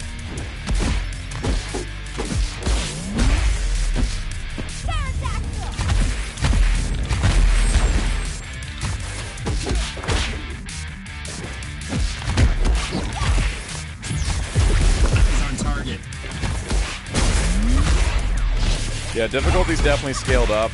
It's not like super duper hard, but it's pretty difficult right now. Not gonna lie, I'm having trouble. Part of that's because I don't know how to use Kim.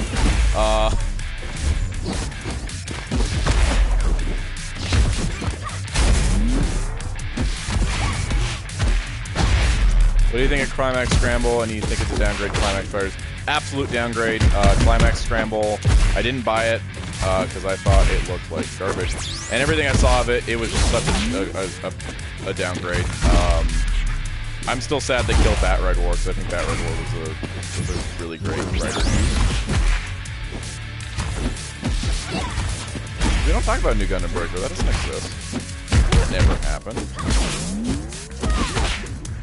Oong, I'd love to see Blue Centurion in the game. I think if we're going to get a Turbo Representative, Phantom Ranger or Blue Centurion, absolutely. My vote's for Blue Centurion just because I love Signal Man and Star Ranger. Yeah, that's a really petty excuse, but whatever. Oh, I lost.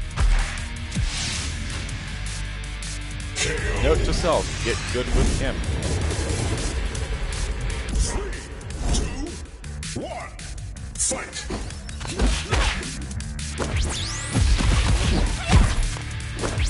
Getting good with Kim.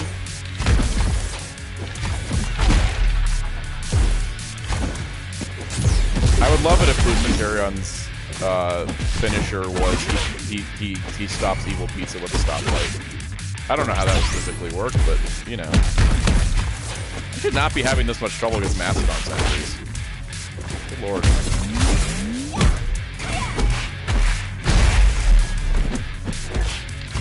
On my mark.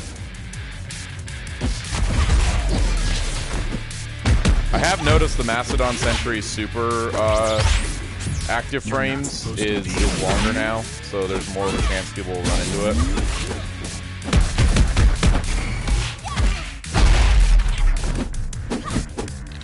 What's scary is the Mastodon troopers here learned how to block.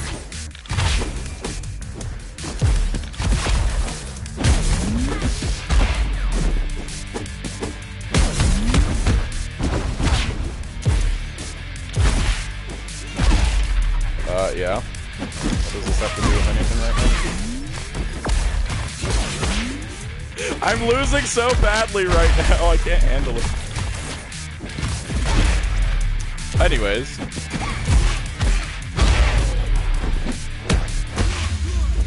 Okay, at least people can just buy a case if they find a case.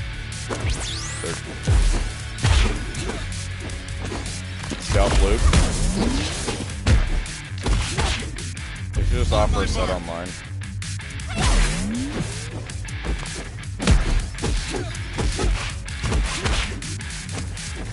Good lord, this fight is hard. So guys, I have not completed arcade mode with all 9 original characters. However, if you haven't, the DLCs will actually unlock the actual story unfolds. Well, no, usually games are locked to the actual first character. Well, the thing is, the trophy does say 9 characters. It doesn't say which ones.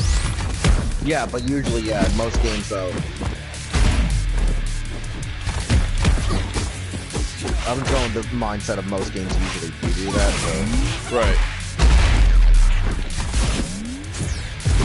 What do we got here? But hey guys, so like here's the better part. So you know like when you're on the home screen and it says season pass and details, right? So I hit PlayStation Store anyways in general, and it won't load the actual PlayStation. It says this. It's because there's nothing on the PlayStation Store to buy right now. No, I'm thinking that there has to be something wrong with the DLC in general. No, because it's said that since day one. There is nothing on the PlayStation Store to buy. Then I'm trying to figure out then why is this not working? Okay, I gotta answer some questions in the chat. First of all, non-PR question, but do you think Build Divers is way overhated? I think Build Divers gets more hate than it deserves. It's by no means a great series. I enjoyed it. It's not amazing, but I do not think it deserves all the hate that it gets. I think it just gets hated on because people are like, oh, either, oh, it's not Build Divers, or oh, it's not a normal Gundam show. And it's like, yeah, but it's... I'm sorry, Build Fighters, not Build Divers. But, I enjoyed Build Divers. I think it got, like, way too much hate. Not only during its run, but still now.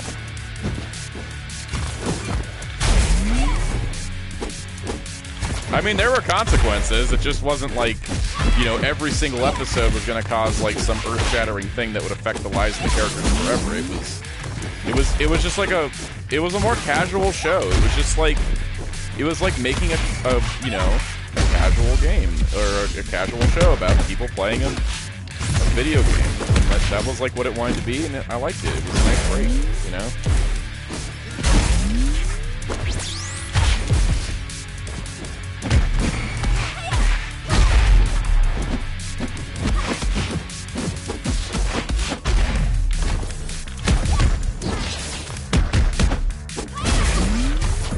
That's pretty much it, because like otherwise, tonally they're the same.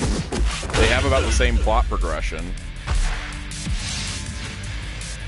Measy says square gate or circular. It's square gate. There are no diagonals. Alright, trying this for like the 3rd time now. So chapter 11 was super short. Chapter 12 is super hard.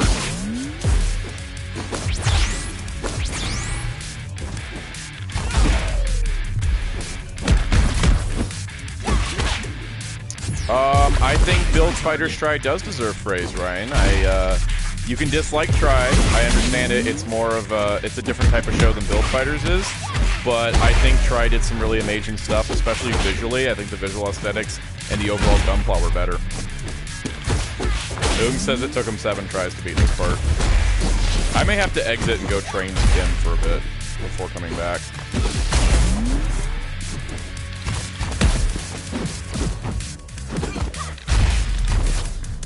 But yeah, no,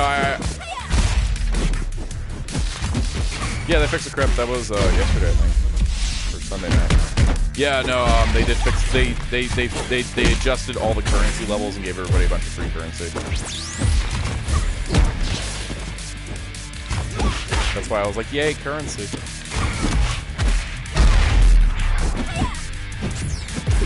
What do we got here?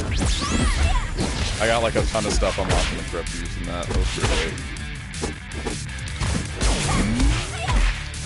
Sekai was just a weak protagonist to me. I can understand that. Like, he's a very simple character, but so was Reiji and Sei, to be honest. Like, I think Sei had a little bit more going for him, but Sekai was like Reiji. It was just like, fight people. I want to fight people. Yeah, I'm gonna have to go train with Kim. This is not going well at all. Like, I can barely do anything against these guys. Yeah, I lost. That's 4 tries. I'm gonna pop over to training mode.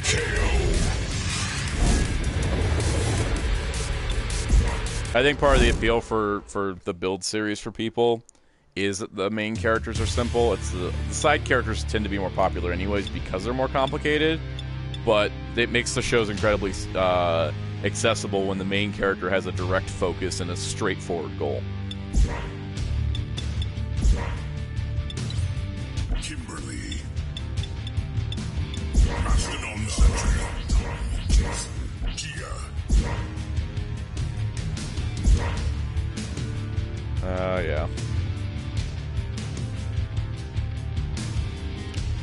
Yeah, I keep losing to the mooks. I feel bad. Alright, I need to just, like, I'm just gonna practice Kim combos for a bit. Because I've admittedly played the least, I think, Ranger Slayer than anybody else. Alright, let's see this though. That's standard triangle. So medium is that. Okay. These are those things. Power up.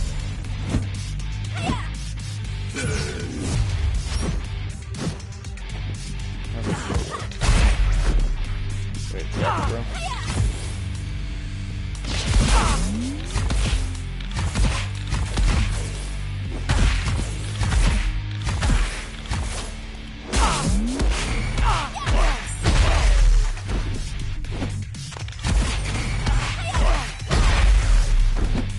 Yeah, Own, you just like me. I have not played Ranger Slayer as much as I have the other characters. I think Ranger Slayer, Tommy, and Cat are my least played. Her sweep is really good. Yeah, Kimberly, Cat, Ranger Slayer / Kim, she really... Her playstyle is a lot of ranged, but this game has been very, this game has projectiles, but, like, she's so incredibly projectile heavy that, like, basically everything she does is to make projectiles. And it just, it's too easy to get around her and, like, run up on her. Like, Mastodon has a lot of close combat stuff.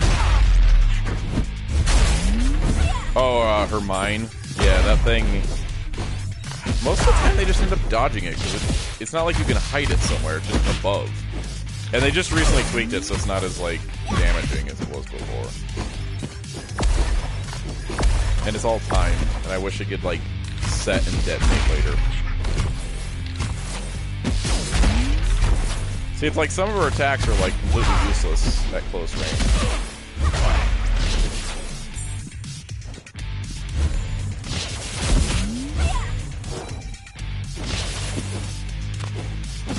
Yeah, her sweep combo. Yeah, that's why I just want to kind of like mess around and see if I get some more. Oh, her level 2 finisher.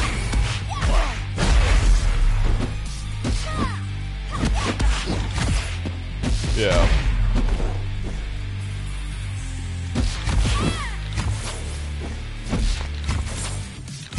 Right, yeah, it's like the one arrow instead of like, yeah, Green Arrow and Injustice has that explosion that he causes.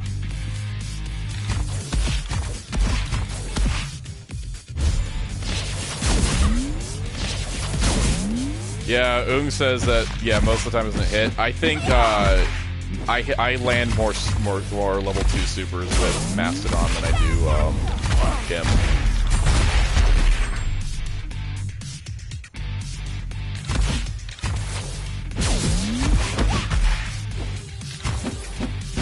Yeah. Ryan asks, does Lightning Collection Shadow also feel a bit rubbery? That is not an issue, if that makes any sense. Like, it's not an issue because the thing is that Hasbro uses softer plastic for joints so that there is less chance of breaking and brittleness at the joint connections. So it does give that rubbery feel, but I have had, oh man, I have like almost 200 Marvel Legends, about 100 Star Wars Black Series figures, and I really don't have a problem with rubbery joints. Sometimes they get warped if you leave them in certain positions, so that's something to keep in mind out. But compared to like Mattel DC Classics or DC Collectibles or NECA, where all the joints are hard plastic, I will definitely take the rubbery joints for stability over time.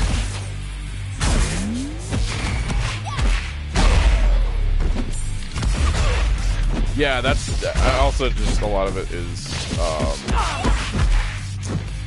plastic. Which Marvel Legends Spider-Man, Brian? I would like to know a little bit more details because it depends on which one it is, because it depends on which mold it is. I do think Shadow feels the most rubbery out of all 4 of them. He's a little taller. Pizza Spidey, yeah, okay, so Pizza Spidey did have stiffer soft plastic joints. And that has caused some of them to break. Like, there have been breakage issues with Pizza Spidey over the years.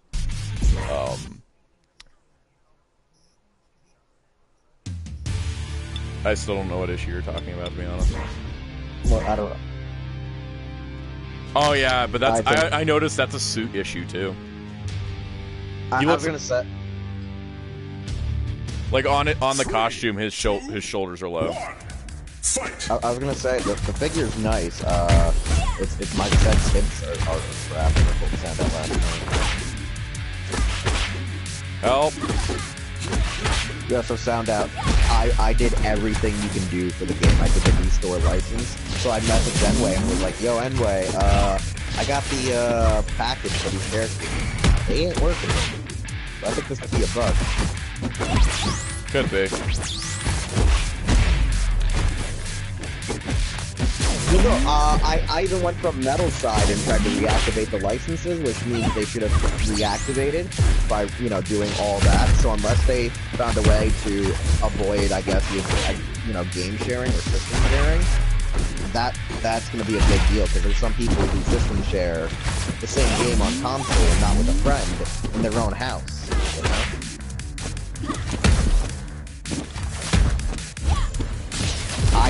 I don't. For some reason, I don't. It doesn't work. I've tried it. I reset the system. I turned it on.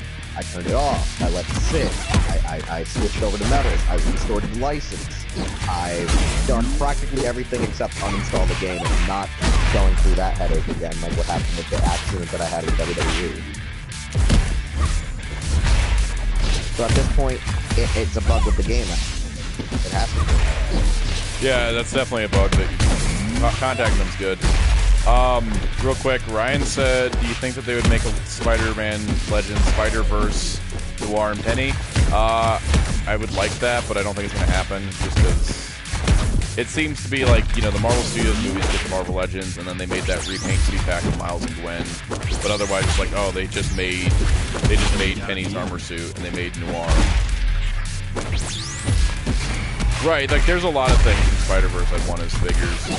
I do prefer comic-style stuff, so I'm, like, okay with, like, oh, this character's in Spider-Verse, like, female Doc Ock. And then here's the comic version. In terms of Noir, yeah, Noir didn't get any toys in the Spider-Verse line, which is annoying, and I kind of feel like that's a big oversight. Like, he should... Like, he didn't get any action figures, though. Because, like...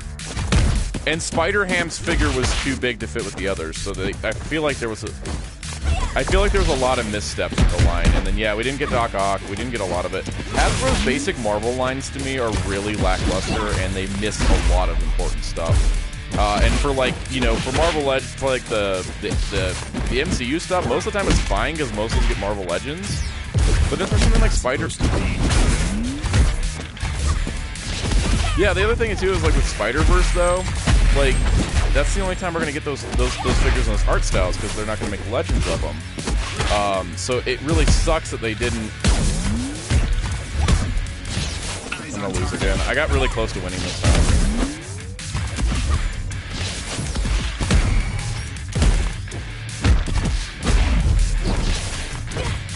Yeah, they pretty much do one wave of that.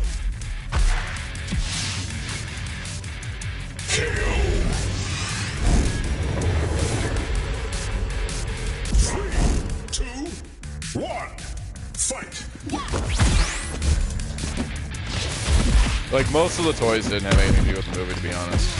Like, there's a bunch of toys that... Which is also just probably that, like, Hasbro didn't get told about stuff. Like...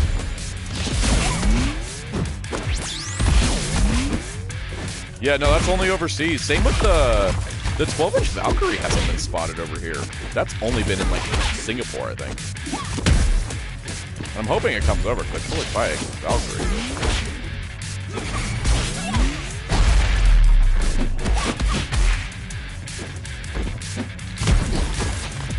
I'm doing better this time. Jesus.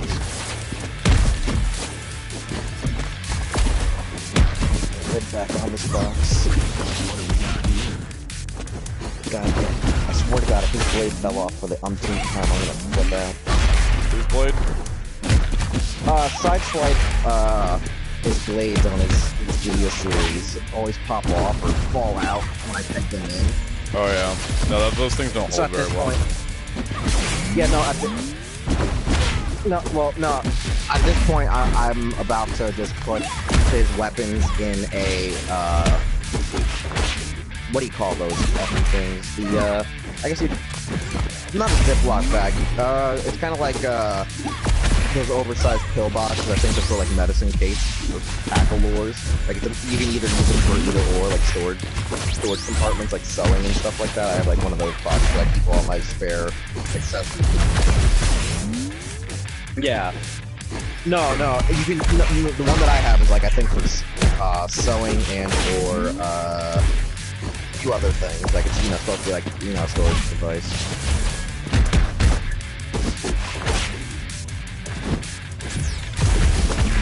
To be. Wow, I've not had any loose hand issues. That's new.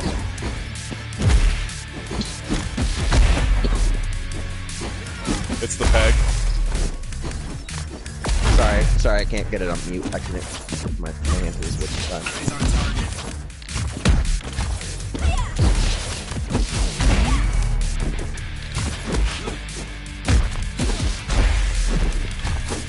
I do like how they have like a double peg on the wrist, so they actually don't fall out. I've had Marvel Legends have that.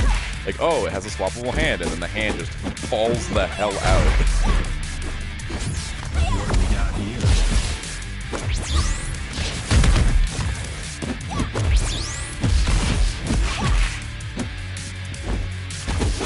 Hey, Darkon, you want to answer a question for Ryan Darkclaw? I'm gonna have to tell you. He asks, so what's up with this? He says, I haven't caught up with Boom Comics. What's up with the Solar Rangers? As in plural. You still not read the recent issue?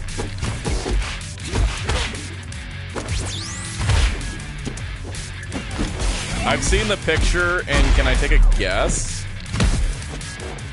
The Beyond the Grid team gets the powers of the Solar Ranger.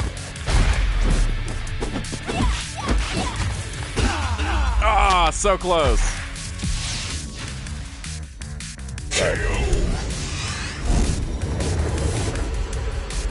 3, 2, 1, fight!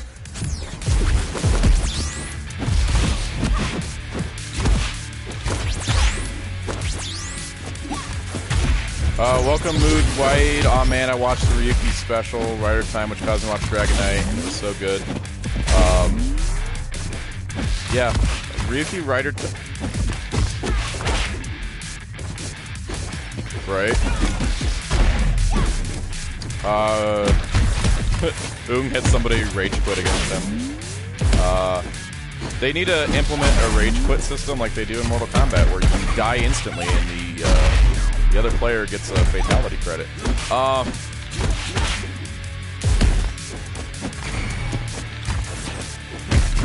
Sorry, I'm gonna get back to the chat here. Let's see. Good music on the level, yes.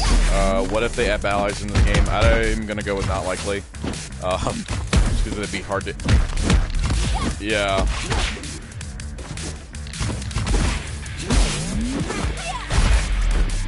Right, it's like... I think the closest thing to a battle is a good Trini. Is it technically that? I would love it if they like threw in Hyperforce black or pink and were like, yo, battleizers.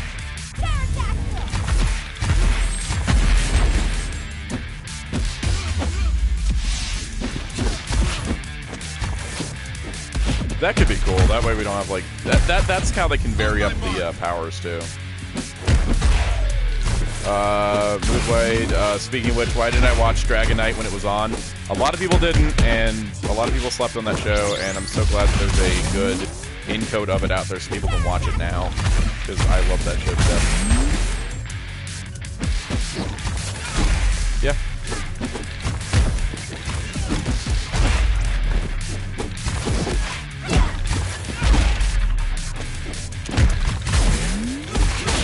Okay, so I got rid of the two-heart guy. Come on, there we go. Nobody owns the rights to Dragon Knight. They defaulted back to Toei when Advance Entertainment didn't renew them. So technically Toei now. Oh. I think they closed. So everything's back at Toei now. I agree that Hasbro needs to get jumping on Kamen Rider, but at the same time, I think they should just focus on Power Rangers for now. One of the biggest problems with... Yeah, Hasbro's got plenty of properties. They don't need another one at the moment. But I really do love... Yeah, shout out to the Wayne brothers and Adness for bringing us Dragon Knight, because I think the biggest hurdle that Dragon Knight was not able to overcome was that the casual audiences just saw it as a Power Rangers ripoff. Which, you know, we know better as fans, but I think any toku coming over nowadays, in the generation of everything's a remake, it's just going to get seen as just, oh, it's, you know, a knockoff of Power Rangers or whatnot.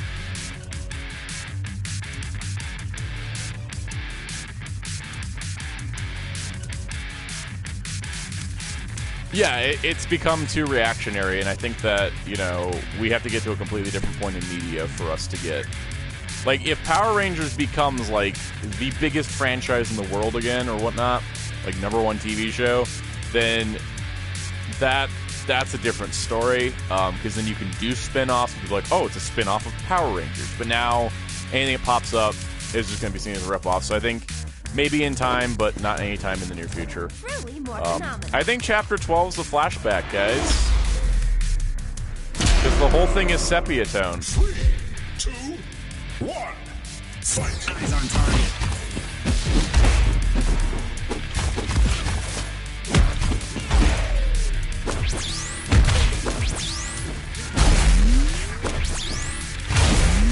Okay, let me talk to the chat real quick before these comments disappear. Let's see. Do you think some people are taking the Blake Foster drama like people want to ban him from cons or ending his career? I don't know about ending career, but I know that when you start throwing homophobic slurs and attacking people online, you should not have him go to conventions, because that is a liability for the conventions and the people going. Because, like, what if someone doesn't agree with them at the convention and they get into a big argument? That can get into a lot of different disputes, a lot of legal trouble as well. And, yeah, what he said is not okay, and he hasn't apologized for it. And because of that, it puts a lot of people in danger at conventions. You don't want somebody that's got a record of something at a convention. Not to mention the number of people that actually want to see him at conventions is probably getting lower because of all the stuff that's been going on. Yeah, no, if Blake Foster's career ends, it's totally on him, because the thing is that he made the comments and then started, you know, verbally abusing anybody that disagreed with him and just said it was an opinion, while also throwing out, you know, homophobic slurs. I think he had racial slurs at one point, and other verbal abuse against fans. And that was after he made his apology letter, where he was just shoving the blame off onto anything he could, like even his son. He was like, "Oh yeah, no, it's my son's fault." And it's like, okay, he can't take responsibility for what he did, and he doesn't want to change and move forward. It's kind of like Jason David Frank when he was at the peak of bad JDF moments. So it's really a shame because like Blake Foster seemed like a decent guy, but this year he's become worse than Jason David Frank ever was. And so the thing is that, you know, people may be taking it a little too far with the whole in the career thing, but again, he's done it to himself. You have to be able to, you know, when you have fans, especially if you're on the convention circuit, you know, your whole thing is to make fans and, you know, get them to want to be able to buy autographs, take pictures and such, because that's like a renewable, you know, business sense. But the important part about that is, regardless of the money that comes in, is the fact that you're there to meet fans, and fans want to meet you. And if fans don't want to meet you because you're just an asshole now, then yeah, that's on him. Also, apparently he doesn't need fans because he makes $1,500K in a weekend or something, according to his desperate cry for acknowledgement. Yeah, like Blake Foster, he started like making problems and then just kept making more problems instead of actually. He should have made his apology more sincere, not have any excuses, and then gotten off social media for a while and taken a break. But instead, he just kept kind of digging his own grave. Yeah, and that's the other thing too. Ung mentioned like, oh yeah, people didn't like Justin to begin with. People were starting to warm up to Justin now, but now people are like, yeah, no, we don't want Justin anymore. To that extent, yeah, if anyone's going to be calling another Ranger a weenie, it's definitely not the guy that played the 10-year-old that became a Ranger. That's also a double standard. Mood also mentioned earlier there's a double standard. Marvel DC are like the top of the world, and Toku isn't. Total double standard, but Toku's had pretty much Power Rangers be a successful thing. Marvel DC have 80 years of history each, and their accessibility is much higher because of it. Why am I hearing myself in my ear? It's probably... I don't know. I'm hearing an echo. Either dark on or... Patrick, your headset plugged in? Wait, are you using a Bluetooth headset? Somebody using something. I think it's mine, actually. Yep. The controller... The cord came out of the controller. Yeah, I forgot what we were talking about in the chat now. No, you're talking about Blake Foster's, you know. Oh yeah, yeah, and no, that's why I'm like, in this situation, as opposed to other ones, I really like think it's a pretty clear stance on this. This is not like a he said she said thing. This is like he literally has like all the proof on the internet. He can delete posts all he wants, but people already saved them and people archived it. And it got to the point where like he was starting to like go after people on posts that were from other pages, like not even his own comments, but like the comments of other people's posts. And I just think that that's like, it's just taking it too far. Like, it's clear it's clear that he just feels insecure about himself and feels like he has to be, oh, I'm this tough guy. I was like, oh, I was in this, you know, this kid show in the 90s, and it's like I'm the greatest thing ever. It's kind of like, it feels like what he wants to be. And he talks about like white and gold being like important colors or whatever, and I'm just like, colors are whatever. They're characters that matter. The Vic drama is a lot deeper of a case. The Blake Foster is a lot more cut and dry, I gotta say. The Blake Foster one is. The Blake Foster one's pretty cut and dry. The Vic Mignogna situation is a lot more complicated. Like, we could go hours about the left and right sides of that conversation. And I don't mean political sides. I mean, like, literally, there's just two different sides to it. And so it becomes messy. But, like, in terms of Power Ranger, like, fandom drama, this is something that I saw. You know, there are people that do want to support Blake, and I get that. Like, you know, everyone has their own perspective and perception and opinion on things. But for the majority of the fandom, they took that as not okay. A lot of actors were not okay. And yeah, no, it was pretty bad. I think the worst of it was when Blake Foster went after Cameron Gibo and basically said he wasn't worthy of being a Ranger and never should have been one. And that was like, and everyone's like, okay, so who made Blake Foster the king of who gets to decide who to be a Ranger? Because a Ranger can be anybody. Here's the funny part. This is what I've said this to you, and I said this to everyone off air in our group, in our website, in our friends and associates that work for other people in this community. I said, had it been anyone else, it would have just been blown over. You would have seen fans left and right say, "Oh yeah, he kind of does look a little scrawny for being, you know, allegedly a teenager at this age, even though his age has been like lampshaded to be at least above the age of 12 or below the age of 18. People, you know what I'm saying? It's one of those things that, in the sense of when he first said his first comment, which was a weenie, before it became more, I guess you would say malicious by saying homophobic slurs and other things. I think just saying a weenie isn't that bad, but it should be said by a Ranger master. If it was any other person, whether it be an actual fan, it would have at least incited a discussion. Yeah, if it was a fan, the thing is that, like, yeah, I agree, because, like, if it was a fan, or if it was, like, a public figure of some kind, or, like, even some other actors, but, like, the thing is that as a Ranger, you're a role model to a lot of people. And people take that very seriously in our community. Like, the phrase, once a Ranger, always a Ranger, was not just something said in Zeo. It's something that people take to heart, because it's like, you were once a role model for kids, and when you do bad stuff, it looks even worse on you, because you're supposed to be, you know, somebody to look up to throughout life. If you life. still want to make a profit in life, you're going to have to milk all that for what it's worth, since you're not going anywhere else. Yeah, no, on top of that, like, yeah, Blake Foster, I don't know what else he does for work, to be honest. Usually, like, low-tier roles, like, other stuff. All I know is that I feel like Ranger actors, there's some really good ones, and there's some that are just kind of scummy. Michael Copon, I had a great interaction with him at a convention, but the stuff he's done this year has been super, super bad. Because he had a whole issue with, you know, being incredibly homophobic and not apologizing for it and saying, I don't see a problem with this.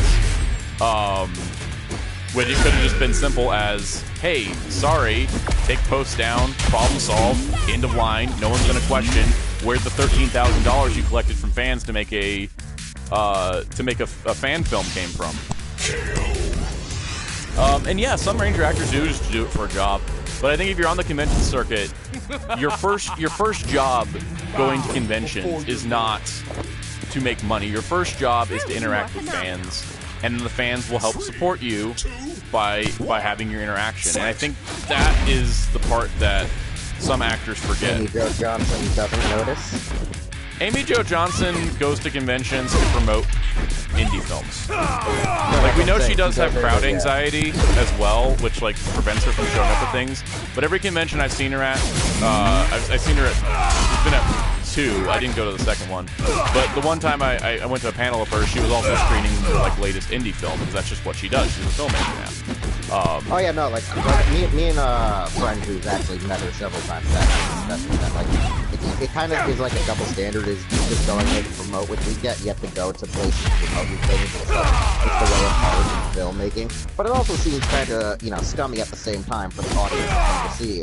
They just want to see you to be like, hi, I like you in this, but you're also trying to show them your other work that they might not be entirely caring about either. It's one of those, you know, double standards of, you know, she was in Felicity, she was in that top show.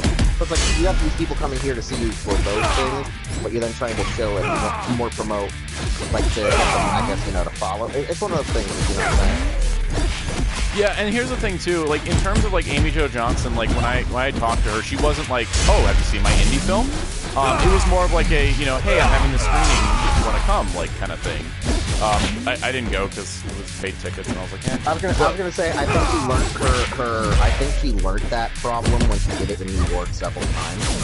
Using New York as, like, a catalyst for her little convention hopping. And I Right. think that's why, because he learned by example in my neck of the woods. That's why it's like kind of looks bad though. He kind of used New York City as like a Testing ground. hey, yeah, for like how can I show my indie movies to you all? And I'm like, that's kind of dirty. Real quick, I wanted to reply to Mood Wayhead. He says, thanks for reacting to the Marvel DC thing.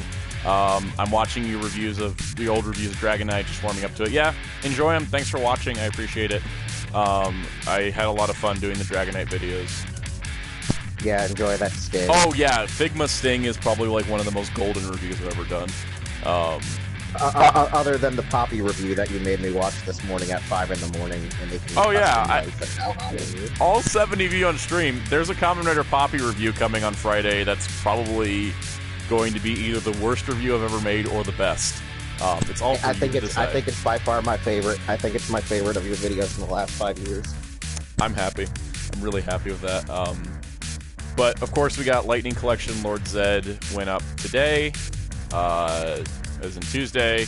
Dino Charge Red on Wednesday. And Mighty Morphin White on Lord Thursday. Zed went up today. You said Lord Zed went up today. Lord Zed, sorry, Shadow Ranger.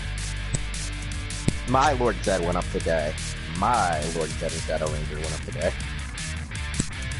Let's see. This question I've been thinking of: what do people feel like that with PR actors and not other Toku actors? Because, like, I don't know what you mean, Ryan Darkcloth. If you could clarify, that'd be awesome. In terms of like Ranger actors, like I've had good experiences with a lot of them. I've had bad experiences with some of them.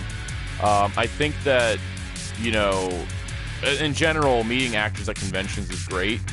But some I gotta say, like Kevin Sorbo, meeting him was like the hey, can you buy my DVD guy? Like I didn't really have any good conversation with him. It was just kind of that. LeVar Burton, who played Geordi LaForge on Star Trek Next Generation, was completely tuned out of anything you were saying to him, which was really kind of annoying. Some of the better ones I met are like Marina Sirtis. She's like a wonderfully warm person that speaks her mind clearly. Cindy Morgan gave me life advice. Tony Todd told me to follow my dreams and not let other people stop you because it doesn't matter when you achieve your dreams as long as you make them. What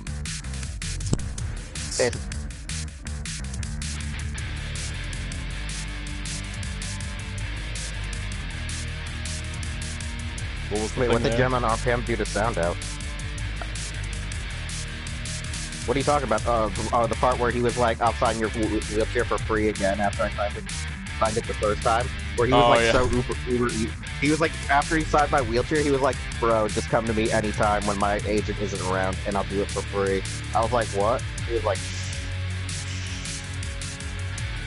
You got so many autographs on that chair. That was amazing. Yeah, I know, it's more than the original one. But, oh yeah, I want to talk real fast about one of the greatest actor moments that I have. Can I reply to a question real quick, and then we can do that? Yeah. Okay, Yeah, so Ryan was saying people getting mad at PR actors other than Toku actors. I think because in Japan, there are much more,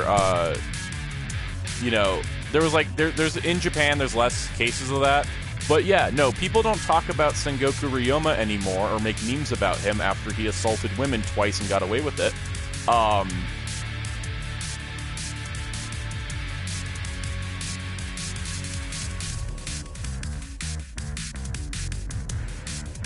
Okay, yeah. But basically the reason why we don't have as much with Toku is because I think with the North American fan base, they don't interact with those actors very often. A lot of the actors that have drama for Power Rangers are ones that go to conventions a lot. So because of that, I think we don't have that Toku interaction problem because we're just not interacting with them as much. And a lot of their, social stuff. So it's like until we hear about something, that's big enough to make news in Japan is when we hear about it. Anyways, Will, you were saying about actor cool stories. I'm going to read these cutscenes while you talk. I was going to say one of the better ones is the time when I met, Zamashu before he was Zamashu. You remember that one? When I met James Marston and he was like, yo, so do you want me to sign any of these Spike photos for you? Or that time I was on Torchwood, since that was like a recent event when I met him. And I was like, yo, where's your Piccolo stuff? And he goes, I kind of had to throw that all away because every fan that came up to it wanted to spit on it, and I kind of got tired of the jerk fans. And I was like, but you were the one thing rewarding about that film that wasn't Xiao Yun Fat. He's like, thank you, I applaud you. And then like literally I had like an hour conversation with him as he was signing autographs about the overall art of the film and that. Well. Yeah, I'm gonna let this cutscene play real quick, guys. Sage of Eltar, now in hologram form and seeking my counsel. How the times have changed, Zordon. Indeed, they have. Trust me, witch. This isn't our first choice. Yes, do turn your snout up at me in my throne room. A most wise decision, doggy. Finster, what do we have in the way of collars? Maybe a nice choker will help the commander remember his place. Oh, I like how Soundout, like everyone got quiet because he wanted to read. Please. That's enough. Actual voice acting. We come before you today because the current threat affects us all. Lord Draken. Yes, I know. He's moving through dimensions, conquering rangers. I have to admit, we've had so much fun watching you all scurry about. His methods continue to put a massive strain on the grid, and his actions place all of existence at risk. And here I held such high hopes for this conversation. If you think I'm scared of a Power Ranger, much less a Power Ranger ending reality, you're even more foolish than I've thought for the last 10,000 years! Lord Draken's powers are still rooted in your magic, or at least, the magic of his Rita Repulsa. What does that mean? It means in his world, he killed you. Did you not know that? Guys, we have known each other for many years, Rita. I would not be here now if I believed there was another way. For the fate of reality, we need you to do what no one else has been able to accomplish. This is true. Rita, we need you to save us all. Aruba, Jamaica, ooh, I want to take you. What? Guys, they put 3 words at the end of this cutscene.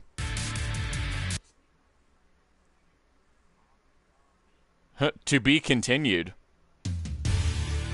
We're getting more story mode. Oh wow, was not expecting that. And they did to be continued in the actual goddamn old school like font. Yes. So, anyways. Okay. I need to respond to the chat real quick because there was some stuff that. What? You should tell the story of Power Morphicon when you had to go online and talk to Allison something. I will talk about that in a minute. Okay, so let's see. I'm going back through the chat. Let's see. Pants? Muhad Wyhead said he has an idea for an adaptation of Double where Axel is played by a girl named Chris. Bubblegum Crisis. Yes. That would be fun. Meeting Power Rangers actors sounds very different than meeting voice actors. Usually voice actors have a nice chat with you. Okay, so like let's clear that up. Not every Power Rangers actor is out for your money. Not every one of them. There are certainly ones that. What is that one? There's one that a bunch of them are under. I think it's like Galactic Productions. Galactic Productions is out for your money. And they have a lot of Ranger actors. Yeah, exactly. Like, they have a lot of actors under their belt. It's not like Sapphire, where they're a little bit more tamer. Yeah, Sapphire's a little more tamer, but yeah, like, Galactic Productions does some shilling bad. But the thing is that, from my experience with Ranger actors, I think one of the best ones was... There was a small town here in New Mexico that had a convention, and one of the 4 guests was Ciara Hanna, and it was like right after she had finished, right after Super Mega Force had finished airing. And I talked to her for an hour because there was like nobody else there to see her, and had like the most wonderful conversation with her. It was really great. And I've had some other ones like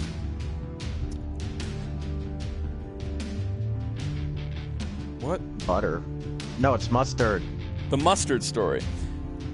And then there's the wonderful story of how I stood in line at oh god, what's her last name? Allison Sullivan.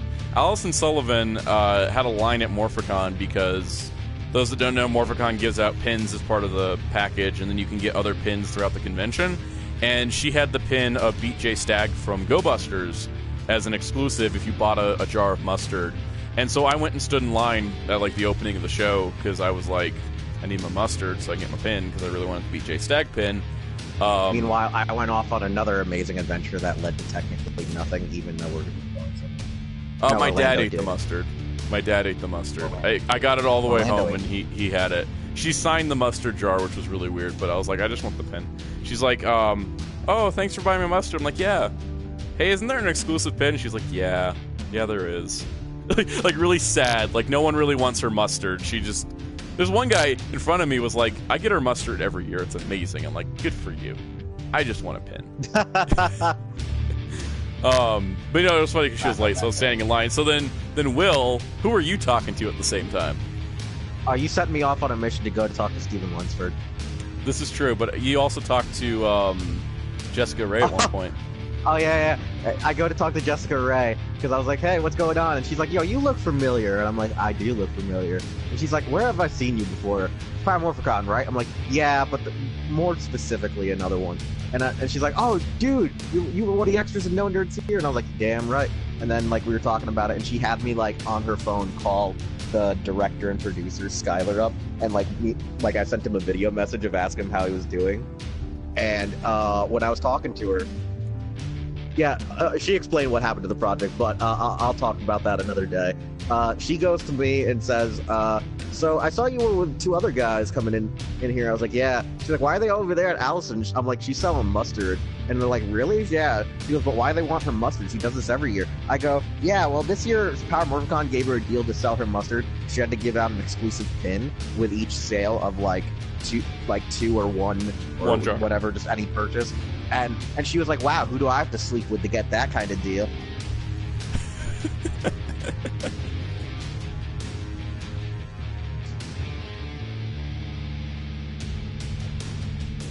Oh my god, I'd buy mayonnaise from him. Okay, so Mood Wahid said, holy shit, Stephen Lunsford. Let's tell our Lunsford stories now. This is perfect.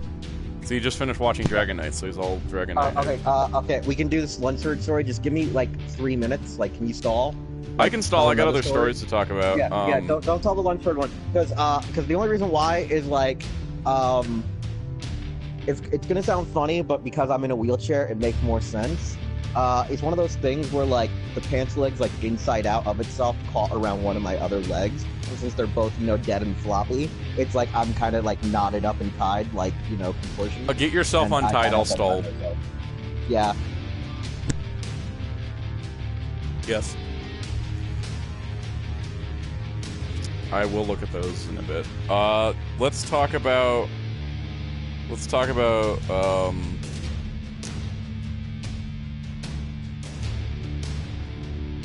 Alright.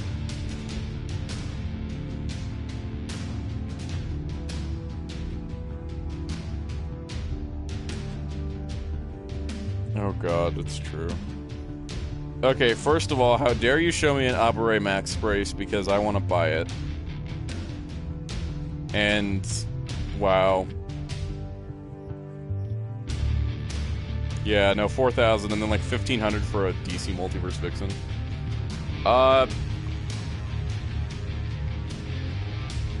Someone just wanted something.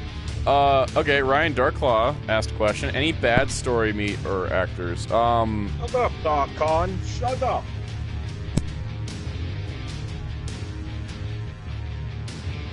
What? My dad wanted to put on Yiddish accent and tell you to shut up. That was actually my dad. That was his dad. My dad put on a fake Yiddish accent and was like, "Shut up." Anyways, bad actor stories. My dad was like, who's that one with the loudest voice? And it was a dark.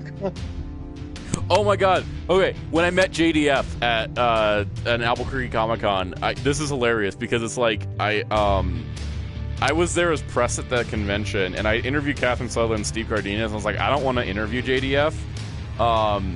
And it was crazy because like I got in line, they're like, oh, what are you buying? I'm like, I'm just gonna say hi, and they're like, okay. So I get through the line, and I shake his hand and say hi, and I'm like, hi, how are you doing? Nice to meet you. Thanks for being on Power Rangers, etc., etc. And he sees the press badge. He's like, oh, do you want to interview? I'm like, nah, I'm good. And then I just like walked away. And I just felt like, it was like, because that was during the time where JDF was super full of himself. He's fine now, but like he was super full of himself back then. And I just felt so good being like, no, I don't need to interview you, and just moved on.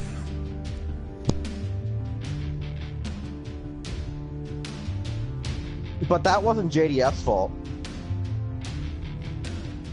Yeah, JDF and the convention refunded my money, and like JDF like because JDF does like these VIP things at RZA World where you pay like $75 and you get like this awesome gift bag from him, which is like 3 limited edition posters that like you only can get at Wizard World or at charity auctions. He gives you like a few 8x10s and like some pseudo like Ranger gear kind of stuff, right? So it's like it's like one of those things for $75 you get all these cool stuff that normally cost individually like $20 a pop for like $75, right? And you get to hang out with like maybe 30 to 50 other people, and you all get to hang out like in this room, like a private Q&A. He hangs out with like a group of 5 people at a time at tables for like 5 minutes. But because they moved it to a floor that was like unattainable for handicap access, they had to like refund me, and I was like the only disabled guy that wanted to meet JDF at this event, and it also proves why they never went back to New York for Wizard World. And so it was one of the reasons why, like one of the several reasons they realized. But like he hung out with me for he hung out with me for like an entire like 30 minutes, I think. Like we hung out and talked. Yeah, no, like, because what he did was he was, like, eating breakfast and getting ready. I sat and talked with him for, like, maybe 20, 30 minutes.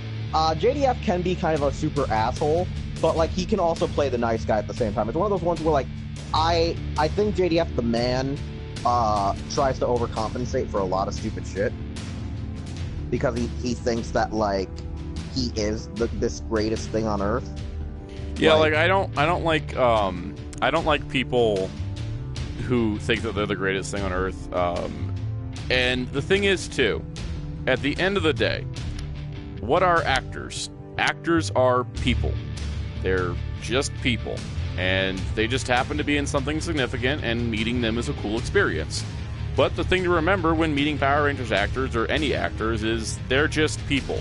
They worked on something that was beloved and regarded, and, it's worth meeting them. Like, I enjoy meeting actors. I enjoy talking to Power Rangers actors more than some other actors because they're just, they're lower scale celebrities. Voice actors are my favorite thing to talk to because people don't even acknowledge the work that voice actors give. Like, it's just like the majority of people will overlook a voice actor. For example, I met the voice actors that played the 2 assassins in Assassin's Creed Syndicate. And just talk to them about, hey, I appreciate voice actors a lot, and I really like it. And they were just like, oh, wow, you're the first person to come up and say that, like, you want the fact that, like, it was during the time there was a strike with voice actor union in Hollywood, to the point of, like, they were like, we deserve equal pay, because we're doing a lot of work here. And, I was just like, yeah, I agree with you. You absolutely should get paid the same because, just because you're doing, voice recording and motion capture should not ever, be discredited because it is still acting. It's a different form. It's not on camera, but it's still acting. There's still as much, effort, there's still much talent and skill that needs to be put into it. And, they deserve to get more credit and recognition for that. And then they both took selfies with me.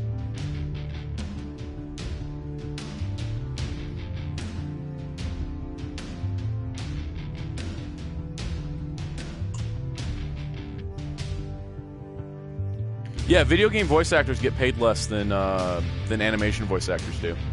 and that was one of the biggest problems at the time in the industry. And they were really fighting for equal pay. And it got better. It's still not totally fixed, but I think that things have gotten better, and it's working into a better situation. Because like their problem was that like they got paid very little for a game that sold a ton of units and made a bunch of money, and they did full mocap and stunts. Like they did their own stunts with the mocap, on top of also doing the voice acting. Anime dub voice actors do get a lot of hate.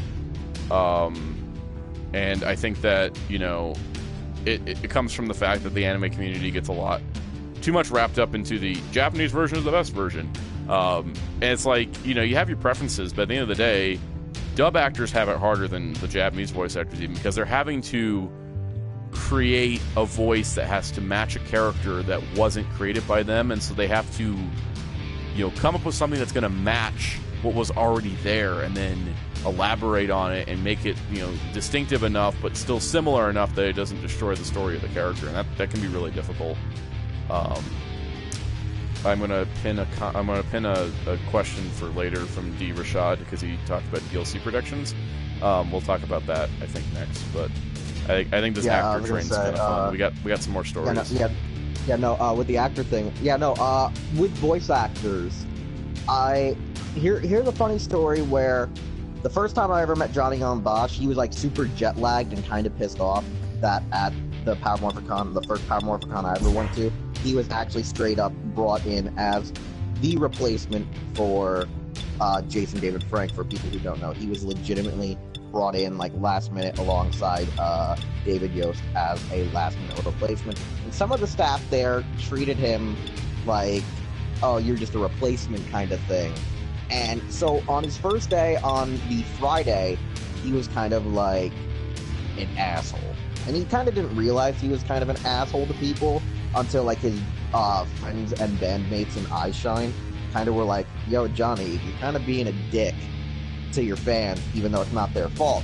And they took Johnny aside. From what I heard, the stories from people who worked at the convention and other people, who were friends with Johnny State, was that like, yeah, Johnny kind of apologized, and like the next day, Saturday, or it was late Saturday night and into Sunday, where he was like very relaxed, and he kind of like noticed people that he thinks he had slightly wronged, where he did slightly apologize, or he tried to like hang out with them, talk to them, and whatnot. So like the first time I met Johnny, I noticed that like, if it's usually a Friday, don't approach him on a Friday. Approach him on a late Saturday or a Sunday.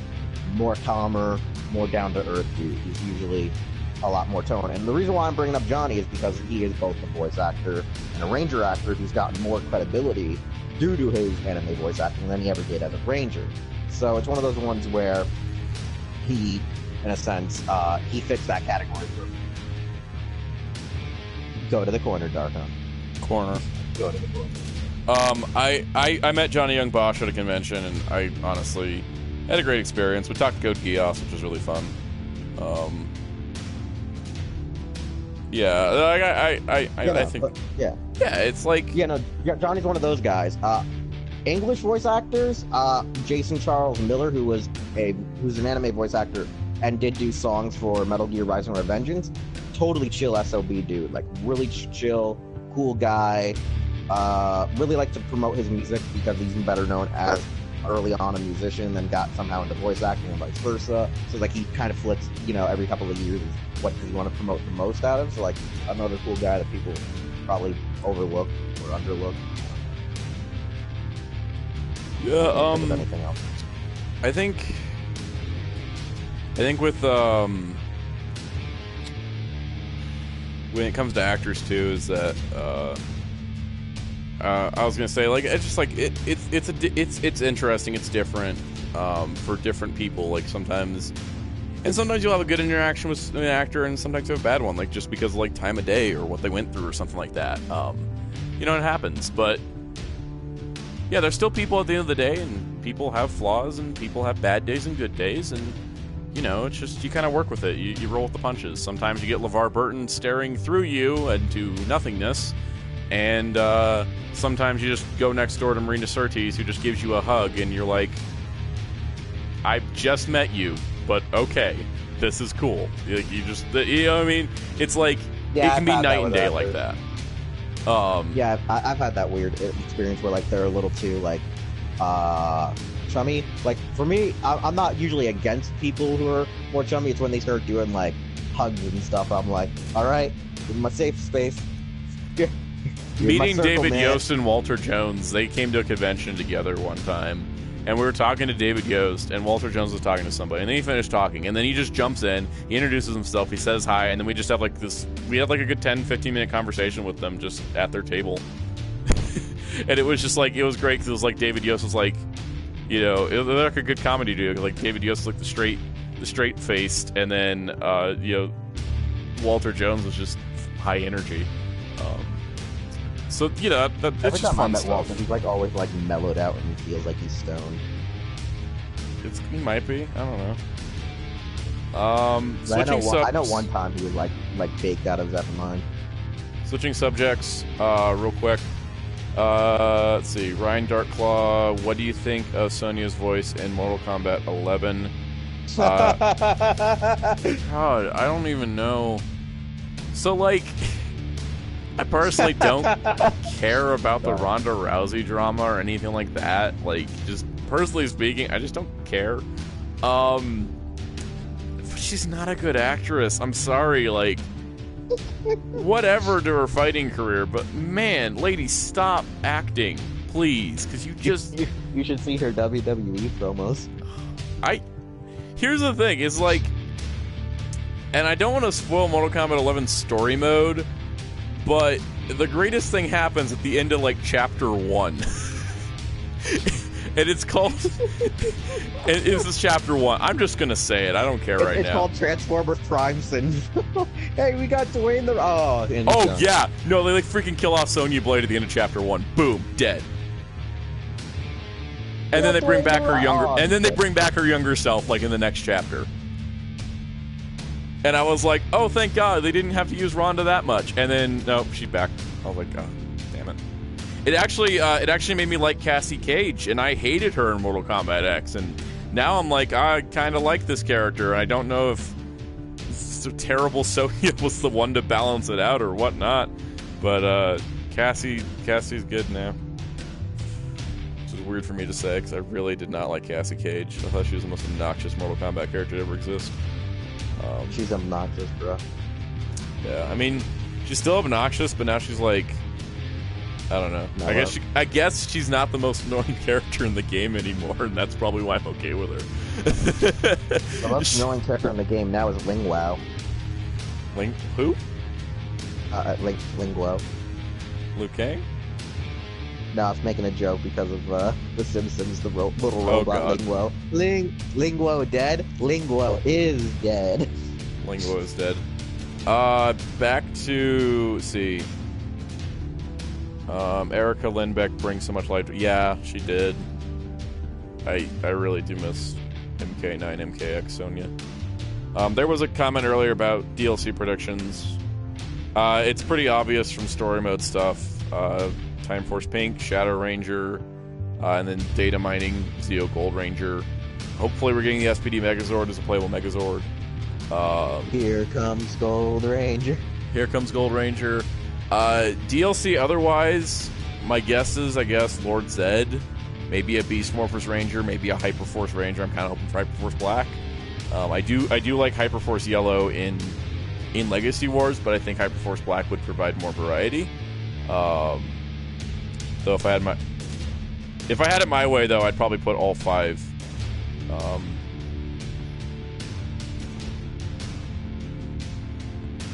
God, no. I was about to say, which one is Hyperforce Black again? Christina V. Okay, I was gonna say, is it the guy that hung out with me and Keith Justice for like a good hour on Friday when you went missing? That was Hyperforce Blue, and I would have liked to hang out with him. Yeah, no, it was more than an hour. It was more than an hour. You left me alone with Keith Justice and Black Nerd Comedy for like more than an hour. I was literally the token white guy. I didn't even get to talk to Keith. Yeah, that was like the funniest stuff too. Like we kept bumping into Keith, and you would go to turn to say hi to him, and he was already gone. I was like, this is too hilarious. I was like, man. That was the Lauren. Part. Like Keith would stop, talk to me, gone. Right, Ryan asked, did Lauren have Lauren did have a line of dialogue, I believe. I would put Lauren in the category of DLC possibilities. But yeah, no, that I was like, I just kept missing him, and I. No, there was literally a time where like I think he shook your hand real fast and a passing by. You went to go back to talk. That's what it was. Because you were talking to Orlando and Zeltrax, and you went to turn back, and he's gone. Yep. I did talk to Andre briefly. I think I said hi to Andre. Yeah, no, that was funny though. But like, I did. I said hi to Andre on Sunday. So it was like I said hi to him before he went to go play the board game. That's when I said hi to him. Which is ironic because I had to sit in on that board game, just sitting there watching, just because like Peter was like, "Yo, I'll get you an autograph," and he's like, "Just come back, bye." And I was like, "Okay," and I was like, Ninja Storm Green Samurai would be cool. Ninja Storm Green Samurai would be really cool. Thinking about it, like, yeah, Green Samurai is in the Beyond the Grid, so he's comic tie-in. Dark Ranger would be cool for Navy colored Ranger. Wolf Warrior, that would I don't know. I kind of would want. Well, actually, no. They could just do Wolf Warrior and Korag and just have skins. That'd be easy. Solaris Knight would be awesome. Oh, he'd be so good in this game. He has no toys. It's the lesser 2E rule. Yeah. Let me just throw out like an oddball answer. I don't know, just a random one. Lightspeed Red. Just so we could have projectile like hell from Carter Grayson.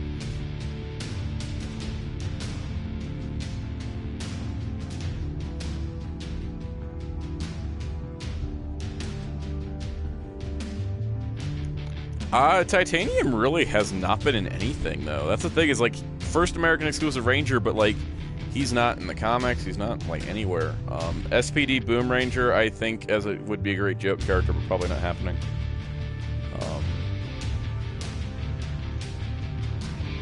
Yeah, no, that's the thing, is like, thinking about like, they really haven't used Titanium in anything. I know the fandom has a Titanium day that they made, but Darkon, stop sending me things I want to buy. Hepatitis C. What? You're like, stop sending me things I want to buy, and I'm like, hepatitis C. Yeah, it's sure. No, he sent like the attaché case from Time Ranger. Don't get Darkon. Go to the corner. He's gonna try to send that shit to me next. If you're not gonna buy these, it's 1,000 yen. Will. I know, right? Like, they're all going for 1,000 yen now because the shipping's like $50. Yep. Wild West Rangers. I would like one skin of Wild West Ranger for red. Yeah, I know. Like Legacy Wars is starting to get as deep as, like... but I mean, like, when we're talking about the more promoted Rangers, like, Hasbro's been promoting, like, specifically certain Rangers, like Shadow, like, Drakens a lot. Like, there's certain Rangers where they're pushing them more in the comics. Magna Defender's getting a huge push lately.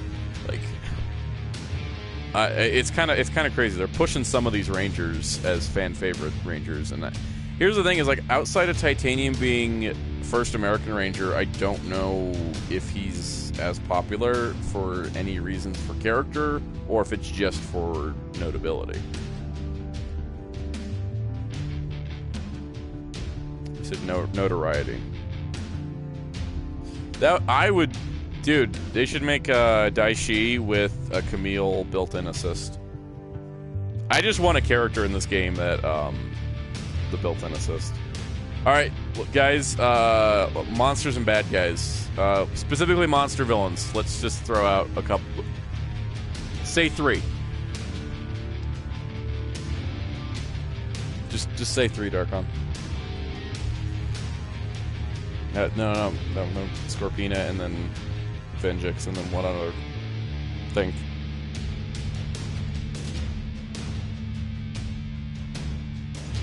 Okay, Fury.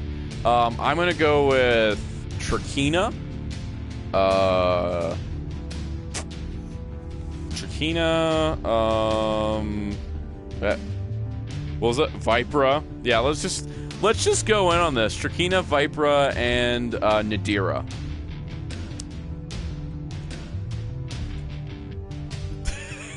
I was gonna say Astronomo, but I was like, it'd be more of a curveball, and I said Nadira. Ransik would be cool. Zenaku, Lotor. Korag, a Psycho Ranger, and I said monster only. A Psycho Ranger monster. Fine, screw you. Which Psycho Ranger monster? I want you to pick the red one, so they can then use his color form from actually Lightspeed Rescue. Lightspeed Rescue. Okay. I'd say. I'm trying to think of other good ones. Like that would be like his palette from, you know what I'm saying? Like it'd be like him and his color swap would be the Lightspeed Rescue. That'd be cool. They even got iGuy into the board game after saying they couldn't. They like worked it out for like one of the last Kickstarter goals. Dude, I want like Skelecron from Lost Galaxy. I also want like Villamax, Deviats, Darkonda. I'm just naming things I want action figures of, but they would also be great characters. Rhino Blaster, Pumpkin Rapper for Battle for the Grid. Hey, let's not go crazy now because we actually met Pumpkin Rapper. We did meet Pumpkin Rapper. We hunted him down. It's funny, we hunted his ass down. We technically met both Pumpkin Rappers too. Wait, who was the second one? Kyle Higgins.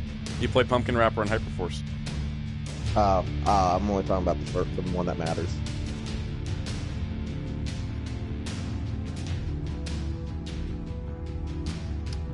Ryan Darkclaw said the next mutation Ninja Turtles. He's high. Sorry, He's Injustice already took the Ninja Turtles.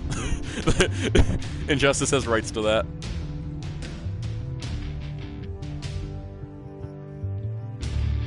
Octoroo with a Furbus skin. Because, yeah, Ryan Darkclaw came up with Furbus. Oh god, imagine we get, like, Nucus from Beetleborgs, but no other Beetleborgs characters, it's just Nucus. Oh god. Shadowborg. Yes. Technically, yeah, we could get any of the Machine Empire generals. Ooh, you know who I want? Prince Gasket and an assist character as Archerina. Yes! Yes, Gasket with like an Archerina that just pops up out of nowhere. And then from the monsters, Louis Kaboom in giant form, just shouting like quotes of "I love you, Archerina." Oh my god, yes.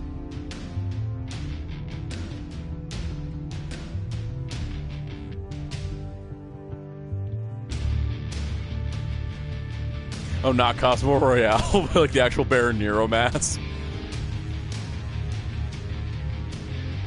Ryan Darkclaw's throwing out joke characters. We got Flabber, Ryan Steele's dad, the teacher from Megaforce. I got one. I actually got a cool mechanic for the game that would make no effing sense. So I want them to do one where they release the Gold Ranger like they supposedly are planning, right?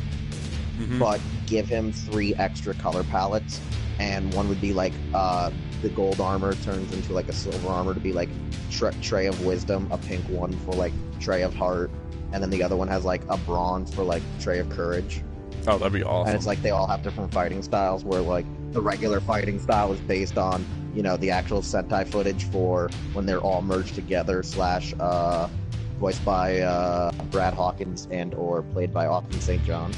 How about Spencer, the butler from Overdrive? No. That was Ryan's idea. Let's get real crazy with this. Let's bring in SPD Green, and his finishing move is a cannon that's just a toaster shooting toast at you. Yes.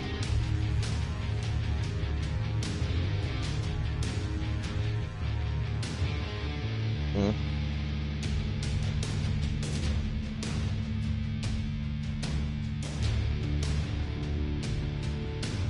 Oh, the one that's just like all the foot soldiers stacked together.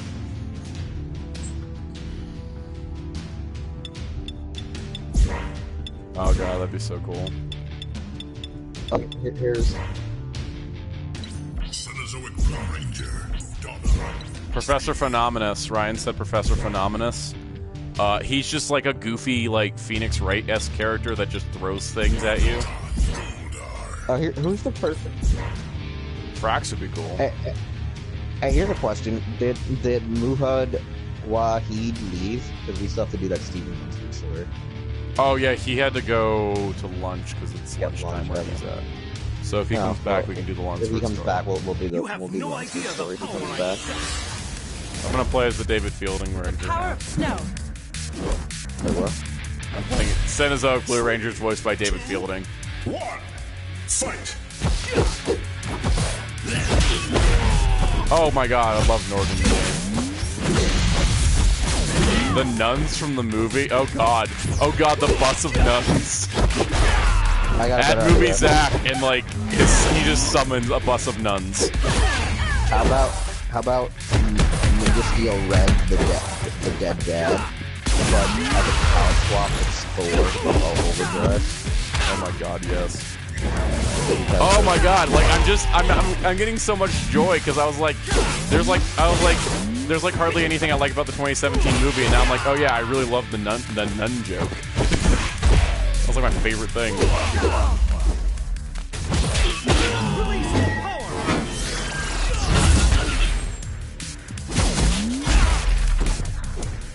Oh, Meteor, the virus thing, and the...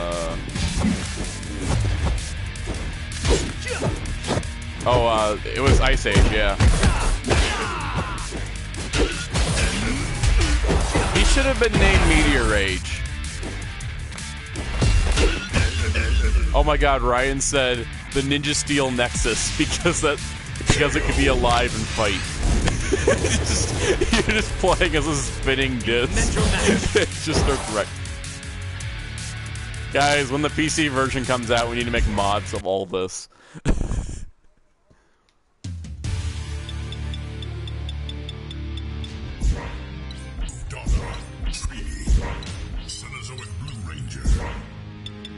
Okay.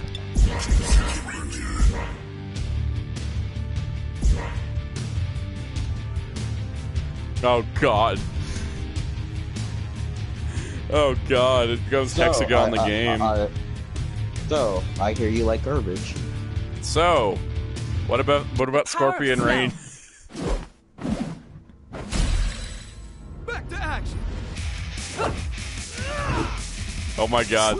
Muhammad Wahid's back, and he said that thing was a piece of shit. Ninja Nexus Prism might be the worst mentor ever. It didn't even talk much. Oh god. A Batman to tie in with a crossover with the Justice League. Actually, that would be freaking amazing, but I don't think... Brainiac, that would be good. I just don't think Enway has the money for that, to be honest. I think Rearranger, there's a possibility, but I don't know. It depends on how much Capcom saw benefit from it.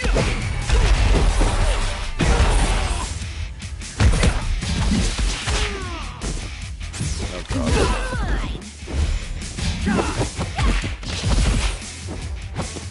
I'm convinced the difficulty in versus mode is random, because last time I beat everybody with one character, and this time I'm having trouble, so... I don't know. Either that or it just sucks. I'm about to say something.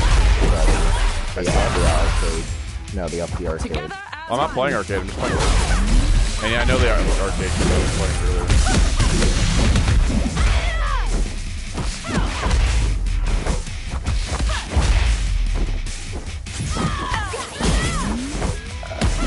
Because I'm currently using 3 controllers at once. Yes.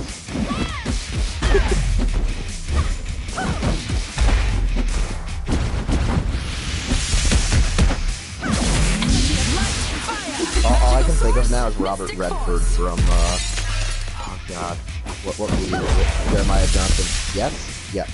Yes. Guys, Ryan said Haim Saban himself. I mean, that's the true villain of Power Rangers, right?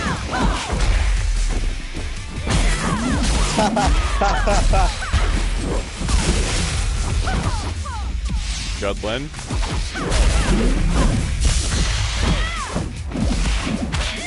Like Soundout said, Judlin.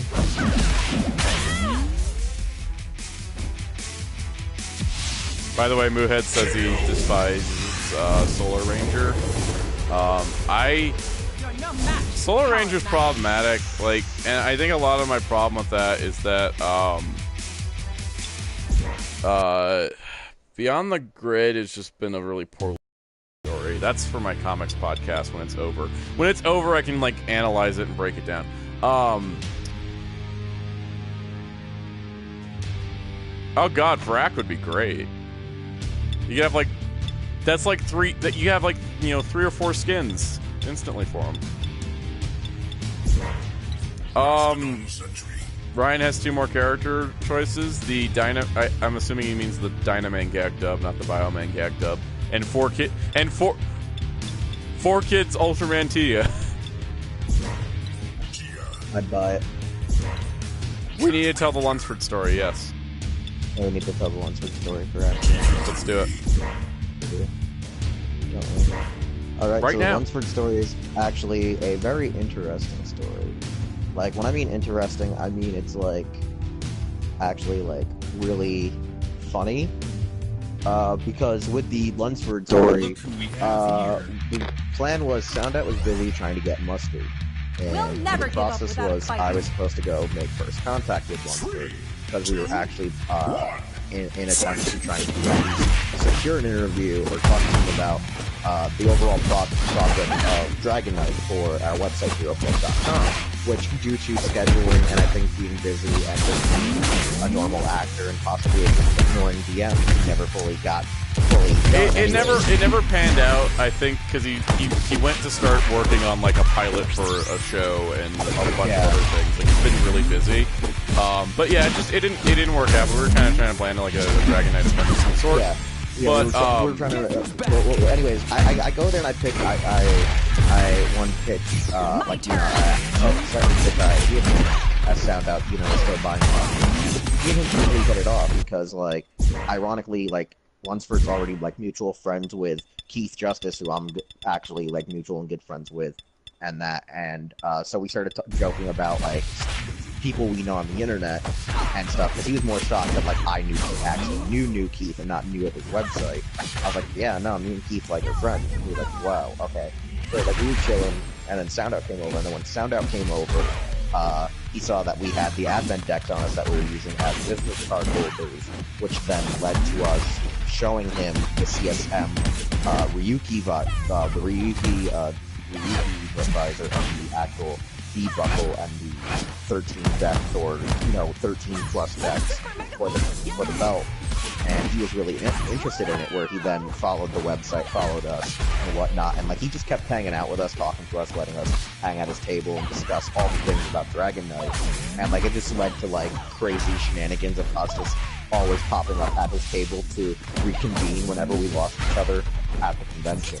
It was funny because Stephen Lunsford's table essentially became our hub for Hero Club coverage. Because when we'd lose each other, we'd basically just be like, meet at Stephen Lunsford's table.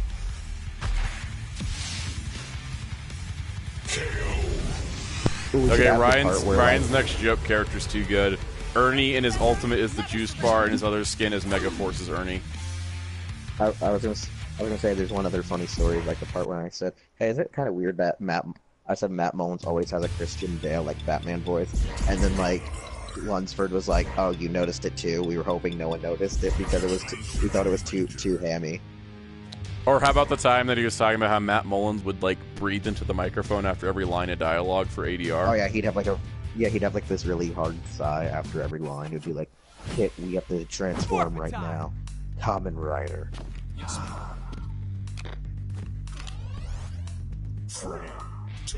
Who is chewing? Because I am just hearing chewing in my ear. That's not chewing. Darkon fell into a box of Rangers and he's can't get out. And mute your mic. But yeah, no, that was some crazy antics. Like, we had some really dumb things happening. Like, we'd always hang out at Lunsford's table, talk about Dragon Knight, talk about Yuki. Oh yeah, remember when I talked to him about pirating movies for terrible things that no one should pay money for. Soundout, remember the part where I told him about how the guy who played Kamen Rider Strike was in a softcore thing on Cinemax, and then he started searching it at his table because he's like, yo, I can Google this stuff, right? There's no kids coming to my table, right? And like everyone coming to his table is teenagers, and we're like Googling it on like Cinemax, and I think he started to try to load the X video link of the actual episode he was in, which is kind of ironic and weird. That was really amusing though. That was the highlight when and then like he actually started texting the guy going, I just found out about this. Found your softcore. What you gonna do? Now watch one day if we ever meet him, he's gonna be like, I hate you immediately. I'm sorry, JTC, but I guess the internet's not safe for everyone like you thought it was. Oh my god. Ryan says Joker from Persona 5, but every time you choose him, the servers crash. God, that hurts because of how Darkon got into the server to download the Smash Brothers update, but I couldn't. It took me like 2 hours.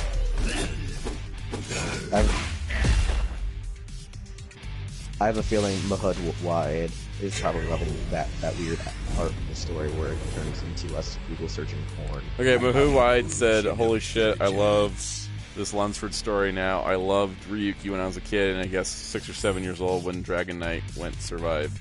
There's more to that message, but I can't see it on my screen. I'm gonna go look it up. He was like, I literally would shit my pants because it was so cool. That's what he said. That's he what would shit his pants. It was so... Yeah, because it would hype him up. I'm like, that's TMI. No, it's being figuratively. I hope you're figurative or literal. I don't really care. Okay, I'm gonna go try back to online for a bit. We're not gonna judge you. If you're metal, we would have to judge you. I just started up like a good 5 minutes ago because I was like, I know we're having Ranger talk and all that, but I'm sure some people want to see the game. Mahud Wade said figuratively. We're good. I don't know if I want to be my third. Goldar. All I know is I might hit up Steven Lunsford again and be like, yo, bro, we told the story about about JTC. Will Smith Genie because Kim's actress movie in the making of the remake. The Will Smith Genie as an assist for movie Pink Ranger. Muad says, I think Revolution is the best Kamen Rider song ever. It's one of the best. It's up there. Go to the corner. Finger on the trigger, Heisei best rearranged version, maybe. Go to the corner. No. Nothing beats Excite Rider Chip's version. No. Nothing beats 8 years later. Oh god, 8 years later, Tadadol. That. Soundout. Imagine when I wish there was a live reaction for us, us reacting at 4 in the morning. We need to do live reactions of albums when we listen to stuff, because... Oh my god, my favorite quote last night was, "Them fucking cowards." Sorry, that's my only F-bomb I think so far. You've been good. The chat threw out 5 of them in a row, so... But yeah, you remember that part? Those effing cowards. Well, we got to the G Gundam at track 33 after Gundam 0080. I was gonna say, Ryan said Kamen Rider Gim, but all his moves are memes. Oh my god, here's a better one. Kamen Rider Poppy, but all it is just Ruka Matsuda, photos from her photo books. It just attacks you with her grab array. Well, you know what?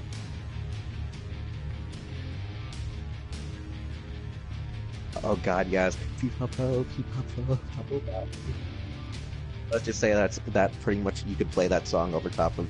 Oh my god, Soundout, you need to do a bullshit cut for review. Twitter.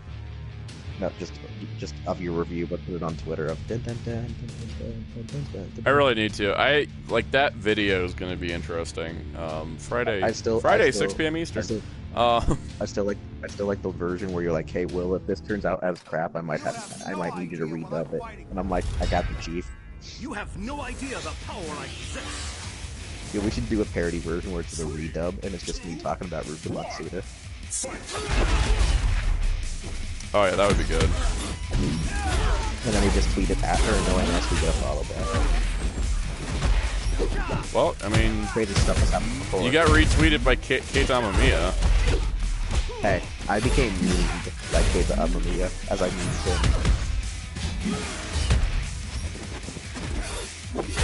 Hey, my favorite one is still how I got followed by Mick. Oh yeah, that's like the best story ever. Hey, Soundout. My opponent left the match. Hey, Soundout. Ryan Darkclaw inadvertently brought up a meme you hate me to mention. Hats. Young Soundout, clone trooper helmet. Middle Soundout, bumblebee helmet. Current Soundout, hat. That's oh my god, that's me. That's my 3 stages of me. All different characters. Yes, put me in this game. Put me in this game anyway. I got 3 skins. Soundout, you need to get a beret. Soundout, you need to get Kiyomi's beret from Wizard now and be like, hat. We need a Kiyomi figure. Bruh. No, we need the Kiyomi Hot Toys 1/6 scale. We need a Good Morning Call Figmas. Yes. No, not Figmas. Let's do it the right way. Hot Toys. Wade says, did I forget to mention... Oh, yes, God. Project The Ends. Muad says, did I forget to mention White Mystic Ranger looks so good. Too bad no Ranger Series Silver RPM. That was my favorite Ranger design. Ranger Silver...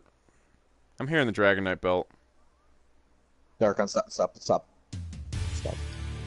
Ranger Silver, Ranger Silver might happen, because there's an RPM stage and no RPM Ranger. You have no idea the power I possess. And she was in Legacy Wars. Go to the corner. Oh hey, I'm fighting the guy that just quit on me. Opponent has left match. Reconnects. Same guy. This is awkward.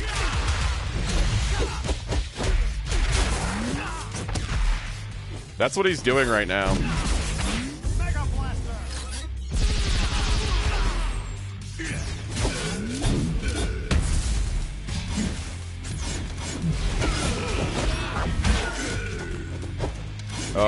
Reviewing the Fail Max Megazord. Good times. Oh, what's the crap Megazords? The Drive Max Megazord. The whole line of crap garbage bandit. Good lord, this guy came out swinging. Alright.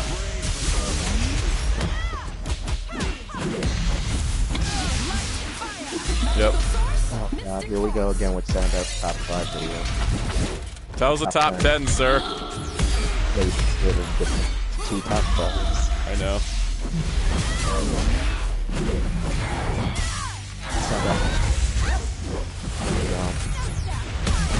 I'm supposed to be watching Benjamin Diner right now, but all I can do is play GTA and talk about this video. See, that's just my power to believe. I gotta believe. I'm not gonna lie, I really do hate writing the lead guy vocal sometimes. I'm like, the instrumental is great, but the vocal 60-40 round at that song. I still like it. Oh, the game glitched and I had grabbed an assist character and he swapped while I was grabbed. Oh wait, no, that's the thing you could do. I had a... Okay. Ultimate using the Prime and Bumblebee Potato Heads. Damn, I really think that, like... I honestly think that some of my older reviews were just weird and wacky, and that's why they caught on. And I feel like my Poppy review is going back to the weird wackiness. Hey, remember how I got normal special throwing Figma Sting? Yeah, that would be me. Remember how I got Dark on to start reviewing? No, I don't, because I wasn't there. Oh, I thought you at least knew the story. I didn't. Like, hey, Dark on. I was like, hey, Dark on. I never had this guy's what's his name? Dark on. What is the goddamn name? What's his name? Oh yeah, Scourge. I was like, yeah, Dark on. I never had Scourge. So then Dark on went and reviewed it. And then I was like, yo, you should go review your Mega Man figures next. And like Dark on went and reviewed the Mega Man figures next. That's really what started it all. So Ryan's continuing my my move list. Side special is summoning Darkon. I imagine that's just me throwing Darkon at people. He said down special using your old webcam. Yep, that sounds about right.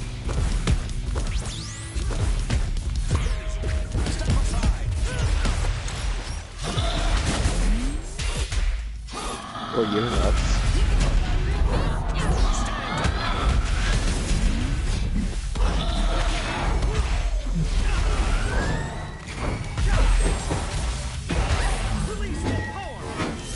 I'd like to play my Kuga belt right now with my Majesty. Oh shit, is it even off?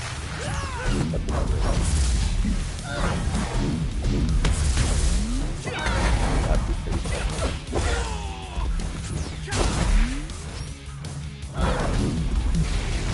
Dude, like when you see the unboxing, you're gonna be like, wow, I understand now why you take the review and like record it in parts.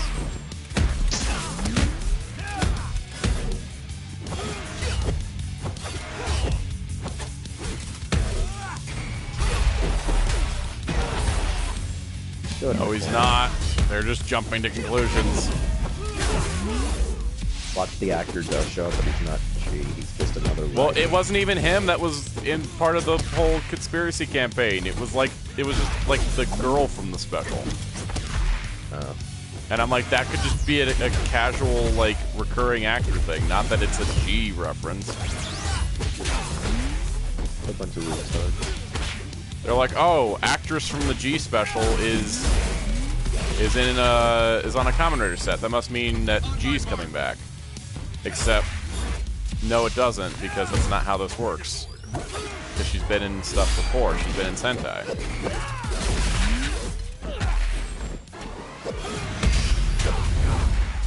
Yes. The Megazord attack is the cancel climax double video. Yeah, I never finished that.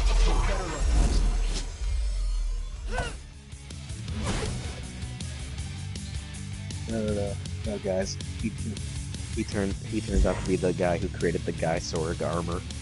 Oh god. Turns out he's actually Garo.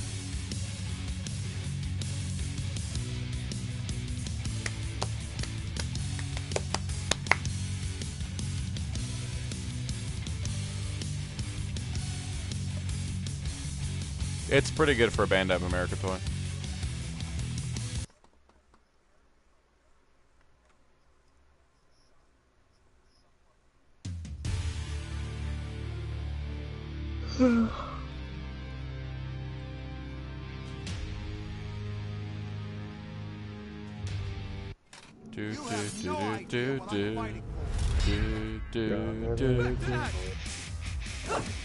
Okay, go to the... Stop. 1, fight! Don't butcher us. God, I don't think Hasbro could be that good to us. Different skins that changed my voice for over the years. Oh god.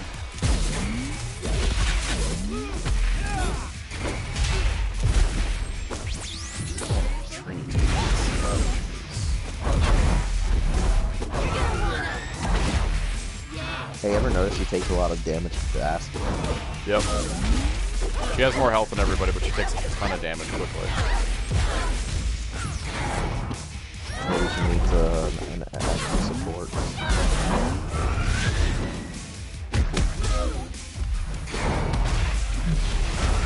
She's kind of like a glass cannon, really. It's like she does a lot of damage, but she kind of hurts herself.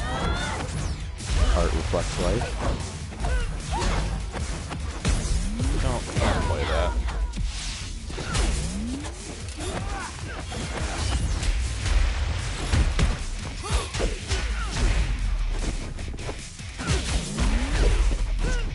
Yes, that is a Dragon Sword skin.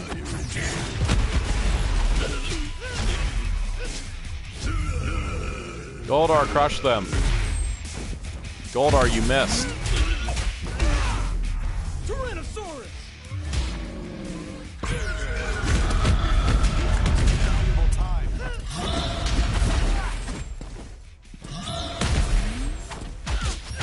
Please don't.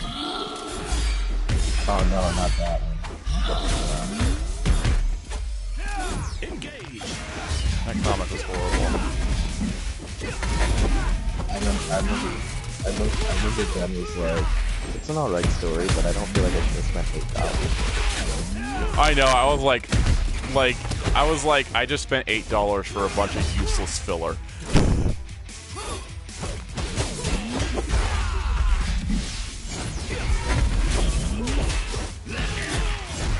Hey, remember one of the greatest filler episodes of the Mighty Morphin Power Rangers ever?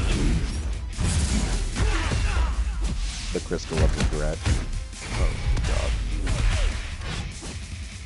I've seen that episode like one too many times that I feel like I'm just like able to quote every line. Goldar can summon himself because timey-wimey bullshit. You know, oh my god, be on this corn screen as Goldar summoning Goldar. Well, Goldar stepping. Oh my god, I need to do that now. I'll do that after this. I lost. That guy's good. Savage Goonie 98.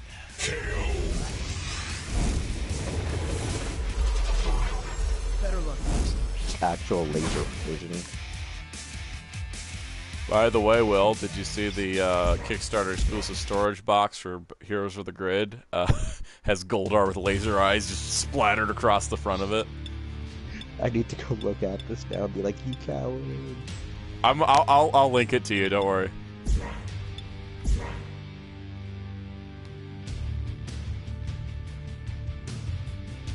I'm just gonna send it to you on Facebook. Now voiced by Weird Al Yankovic? Yes. Oh, I thought he meant he was gonna be voiced by Weird Al Yankovic. Okay, I sent you the picture, Will. And can only be defeated by the Golden Girls. Exactly. I'm thankful you at least understand this reference. Darkon doesn't get it.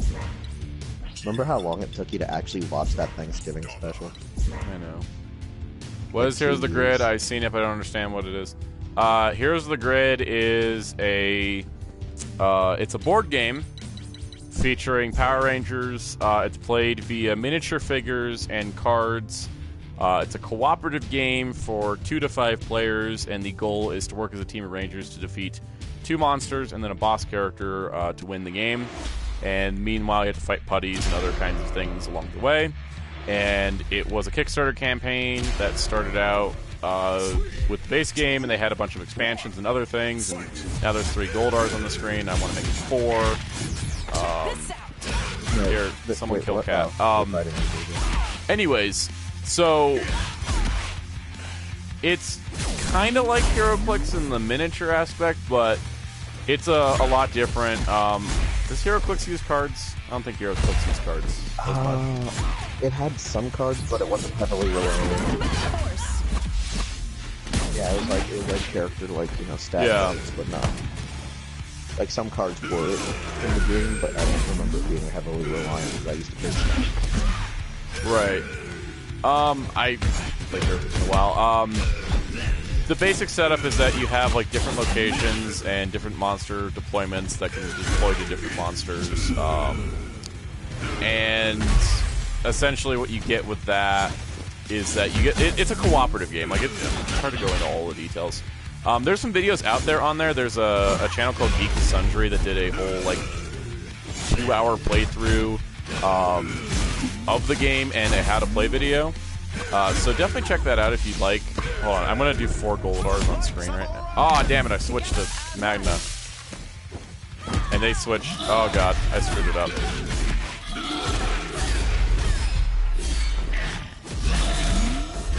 Oh, that's the greatest. Okay, well, I had 4 Goldars on the screen for a second. Technically, Magna Defender is a Goldar. This is true. Well, it's Mike, but you know. Anyways, yeah, you haven't played board games, you play with Dungeons & Dice Monsters. Anyways, look up the so for Ryan Darklaw, look up the Kickstarter campaign page for for Heroes of the Grid. Sorry, too many grids. And yeah, there's all kinds of cool stuff for it. If you look up like how to play Power Rangers Heroes of the Grid, you'll find a video or 2. They got some Ranger actors to play the game. It's super fun. So By the way, if you like board games, Geek and Sundry is a good channel for learning how to play board games and also watching gameplay. I like them. I'm going to promote them because they're super cool. Yeah. Don't even talk to me. Don't talk to me about how Power Rangers Trivial Pursuit had 102 typos, wrong informations, and incorrect answers. Hey, Soundout, I'm activating the throw dark on option on my controller, and it's not working. Did you do quarter circle back, square triangle, R1 quarter circle forward? No. We're using this kind of method. We're not playing to your fancy smanty bullshit. Oh, you're not using alternative control? Okay. No. Anyways, last statement on Heroes of the Grid. Heroes of the Grid, it was a Kickstarter. I got in on the Kickstarter. It's shipping to July to Kickstarter backers, but it's going to be out in, I believe, August, fallish, for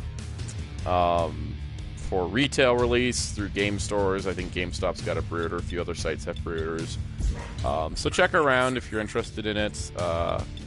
I'm getting a whole box of stuff in July, which I'm super excited for, and yeah, so it should be a good time. I'll be doing videos on it, for sure.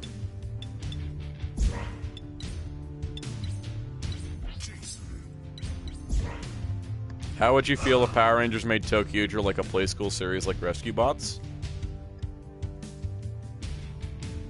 That actually isn't that bad of an idea.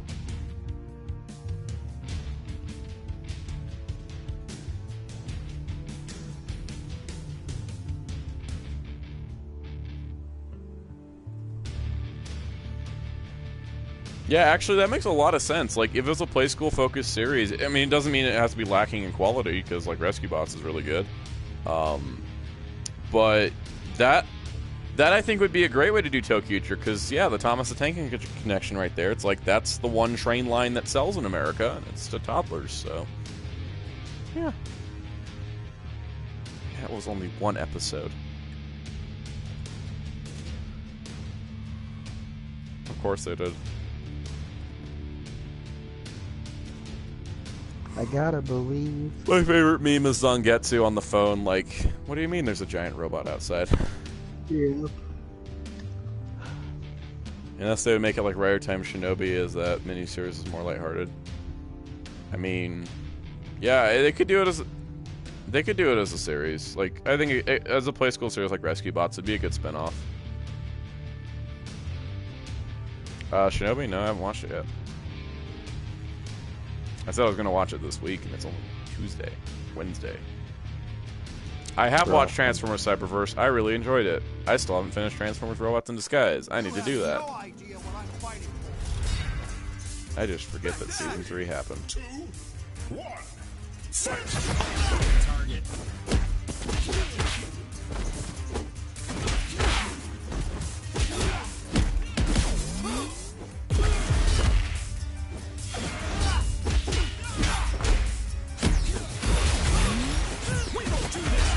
Hello? What? Oh, no. I'm playing against Savage Goonie again. He's really good. So. I'm kind of getting annoyed right now because, like, he killed my Magna Defender while my Magna Defender could do nothing. Okay.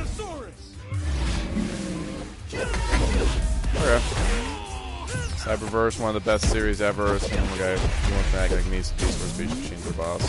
I like Beast Machines a lot. Most people don't. Night. See ya. All I can do is go home and Magna Defender. I like it. I like it a lot. I really do.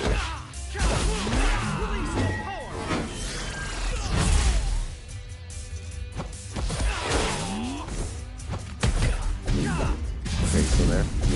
Yeah, I'm playing against this guy that's like much better than me, and I'm trying to study moves.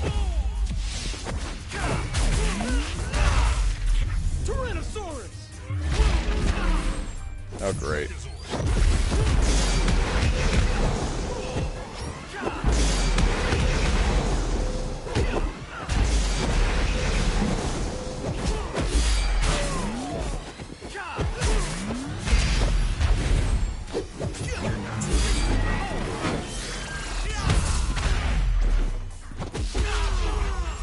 And I died.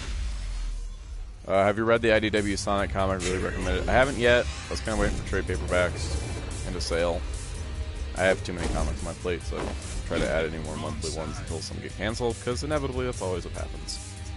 Damn it, DC.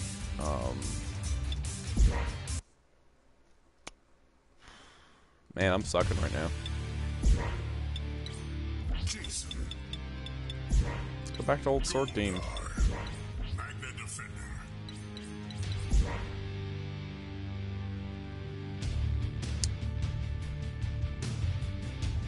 And now we get quiet.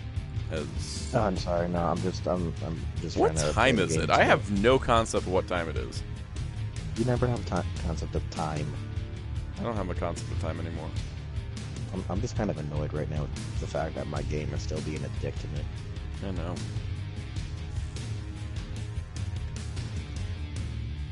It's 2 in the morning my time.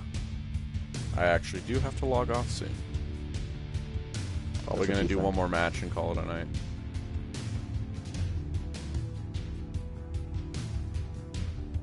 This stream's been going for 3.5 hours. Not bad. Okay, I'm not gonna do any more online matches unranked. Question about Boom Comics. no. What is Go-Go Power Rangers as a side story is important read? It is super important because Go-Go Power Rangers tells the story of the Mighty Morphin Rangers before they met Tommy.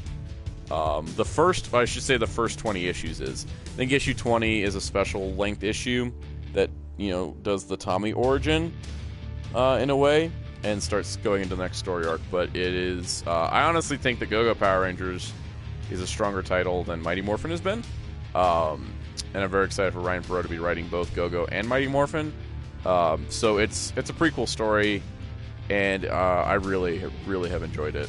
Plus Dan Mora does the art. Dan Mora is awesome.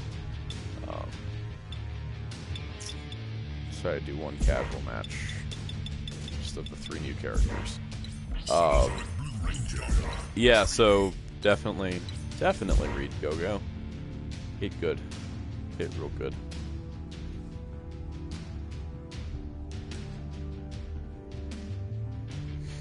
So, Wheelchair, I'm going to ask you the question of the day. Uh-huh. Pineapple or boysenberry? Neither. The Hood says, I wish this game got music akin to Marvel vs. Capcom 2. I would love a version of Take You for a Ride, but it's called Take You for a Ranger.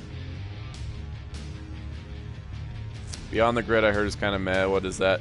After the Shattered Grid crossover event, starting with issue 31, I believe, was a storyline called Beyond the Grid, which is a team of 5 or 6 Rangers who are dealing with something called the Solar Ranger, and they're trying to fight this villain named the Praetor out beyond the grid. As it takes place in an uncharted part of space, and honestly, it seemed like it was poorly planned out, not really well written, and the art is incredibly weird.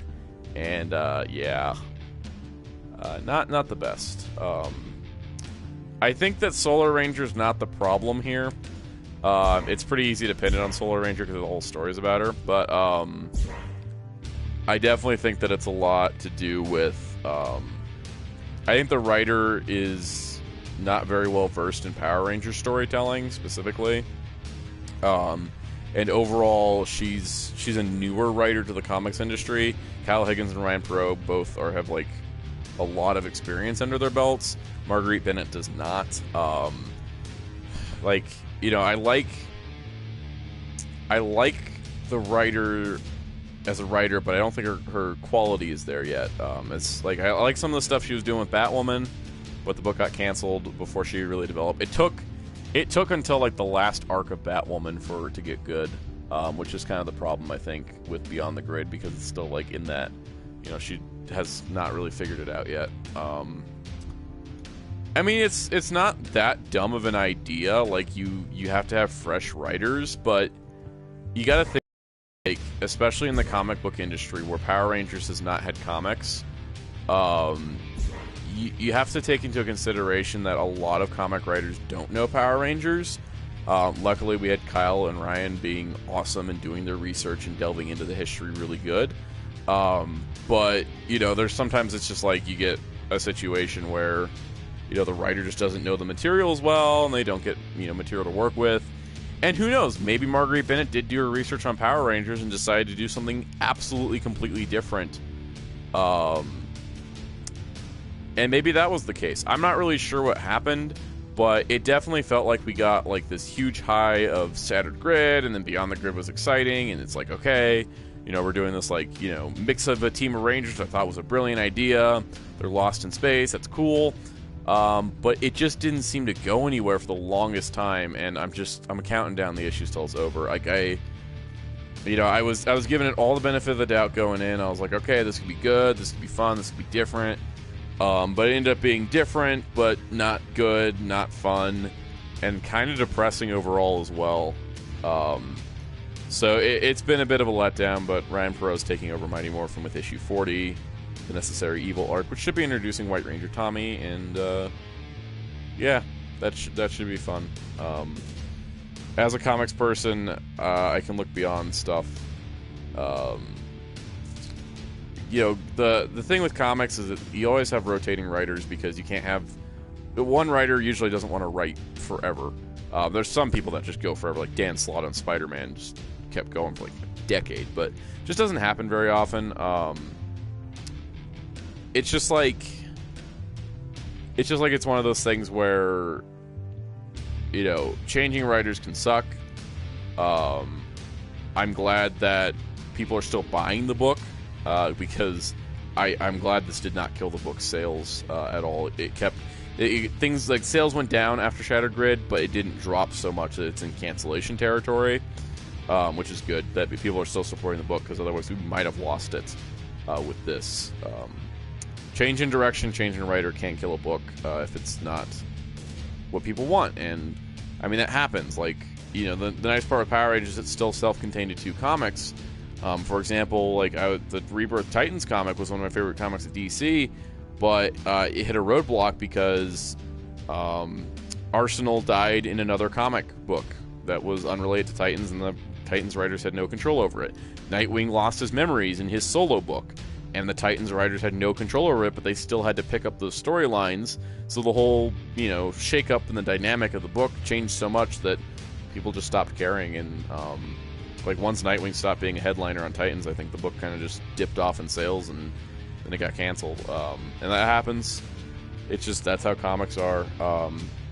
Luckily, Boom seems dedicated to keeping Power Rangers going, so we're not in danger of cancellation right now. And I definitely know if this is at Marvel or DC, it might have gone down with Beyond the Grid. But luckily, Boom being a smaller studio, less stakes, you know, sales figures. It's like, oh, if you hit this target, it's not as high as, like, say, Marvel or DC sales figures. So that's Comics Talk with Soundout, which totally feels like it'd make a great podcast, but it'll also be just me rambling a lot. I've told you why we can't just have you have a podcast about comics, because it gets depressing. It does get depressing because it's like talking about good comics is hard because they're good. Yeah, I mean, Boom Studios, they had some notable titles like Lumberjanes, but like Power Rangers was like their first big project that got them like recognition, and they've done a lot since, which is good for them. IDW is having an annual to see who can become the new main writer. Yep, that's common practice. It can be tricky. It can be tricky, especially when a book is still young, to change writers early. Power Rangers, Mighty Morphin didn't change his main writer until 30 issues in. That's unusual. I know I've read books like, I don't know, like Rebirth Justice League seemed to change writers every 10 issues or something. That was insane. And everybody, it's like every writer comes in wants to do their own thing. And so it's hard when runs just keep going with so many different writers. But, you know, that's what can you do? It's how the industry is. 3 stories with 3 heroes, or 3 different writers, and I think which one is going to be, like, the most new one. Yeah, most annual issues have multiple stories. It would be cool to see some Rider, Ultraman, and Sentai manga be released. I mean, we have had the new Ultraman manga series that the anime is based off of brought over. which is good. Kamen Rider Sentai, that's up to Toei. If they want to allow that to come over, that'd be cool. I mean, we're getting more obscure manga being published. Like, we finally got official English translations of Devilman and Cutie Honey and Getter Robo, and like more Gundam stuff's coming over. So the possibility's always open. By the way, was there a tutorial for this game before? I just noticed a tutorial button on the menu. But I don't remember there being a tutorial before. I'll have to check my previous stream. Alright, well, I'm going to call it night because I need to go to bed about now. So thanks everyone for tuning in. Thanks Wheelchair, Darkon, and Metal, and Project for all hanging out in the chat. You can find them on Twitter at Project RDM, at Wheelchair21, at Visible Ninja, and at Darkon633. Most of them all have YouTube channels with the same names. And you can find me on Facebook, Instagram, and Twitter at Soundout12. And here on YouTube for Power Rangers reviews, top 5 lists, and more. So yeah, thanks for everybody tuning in. I am tired and I am ready to say goodnight. So goodbye, everyone.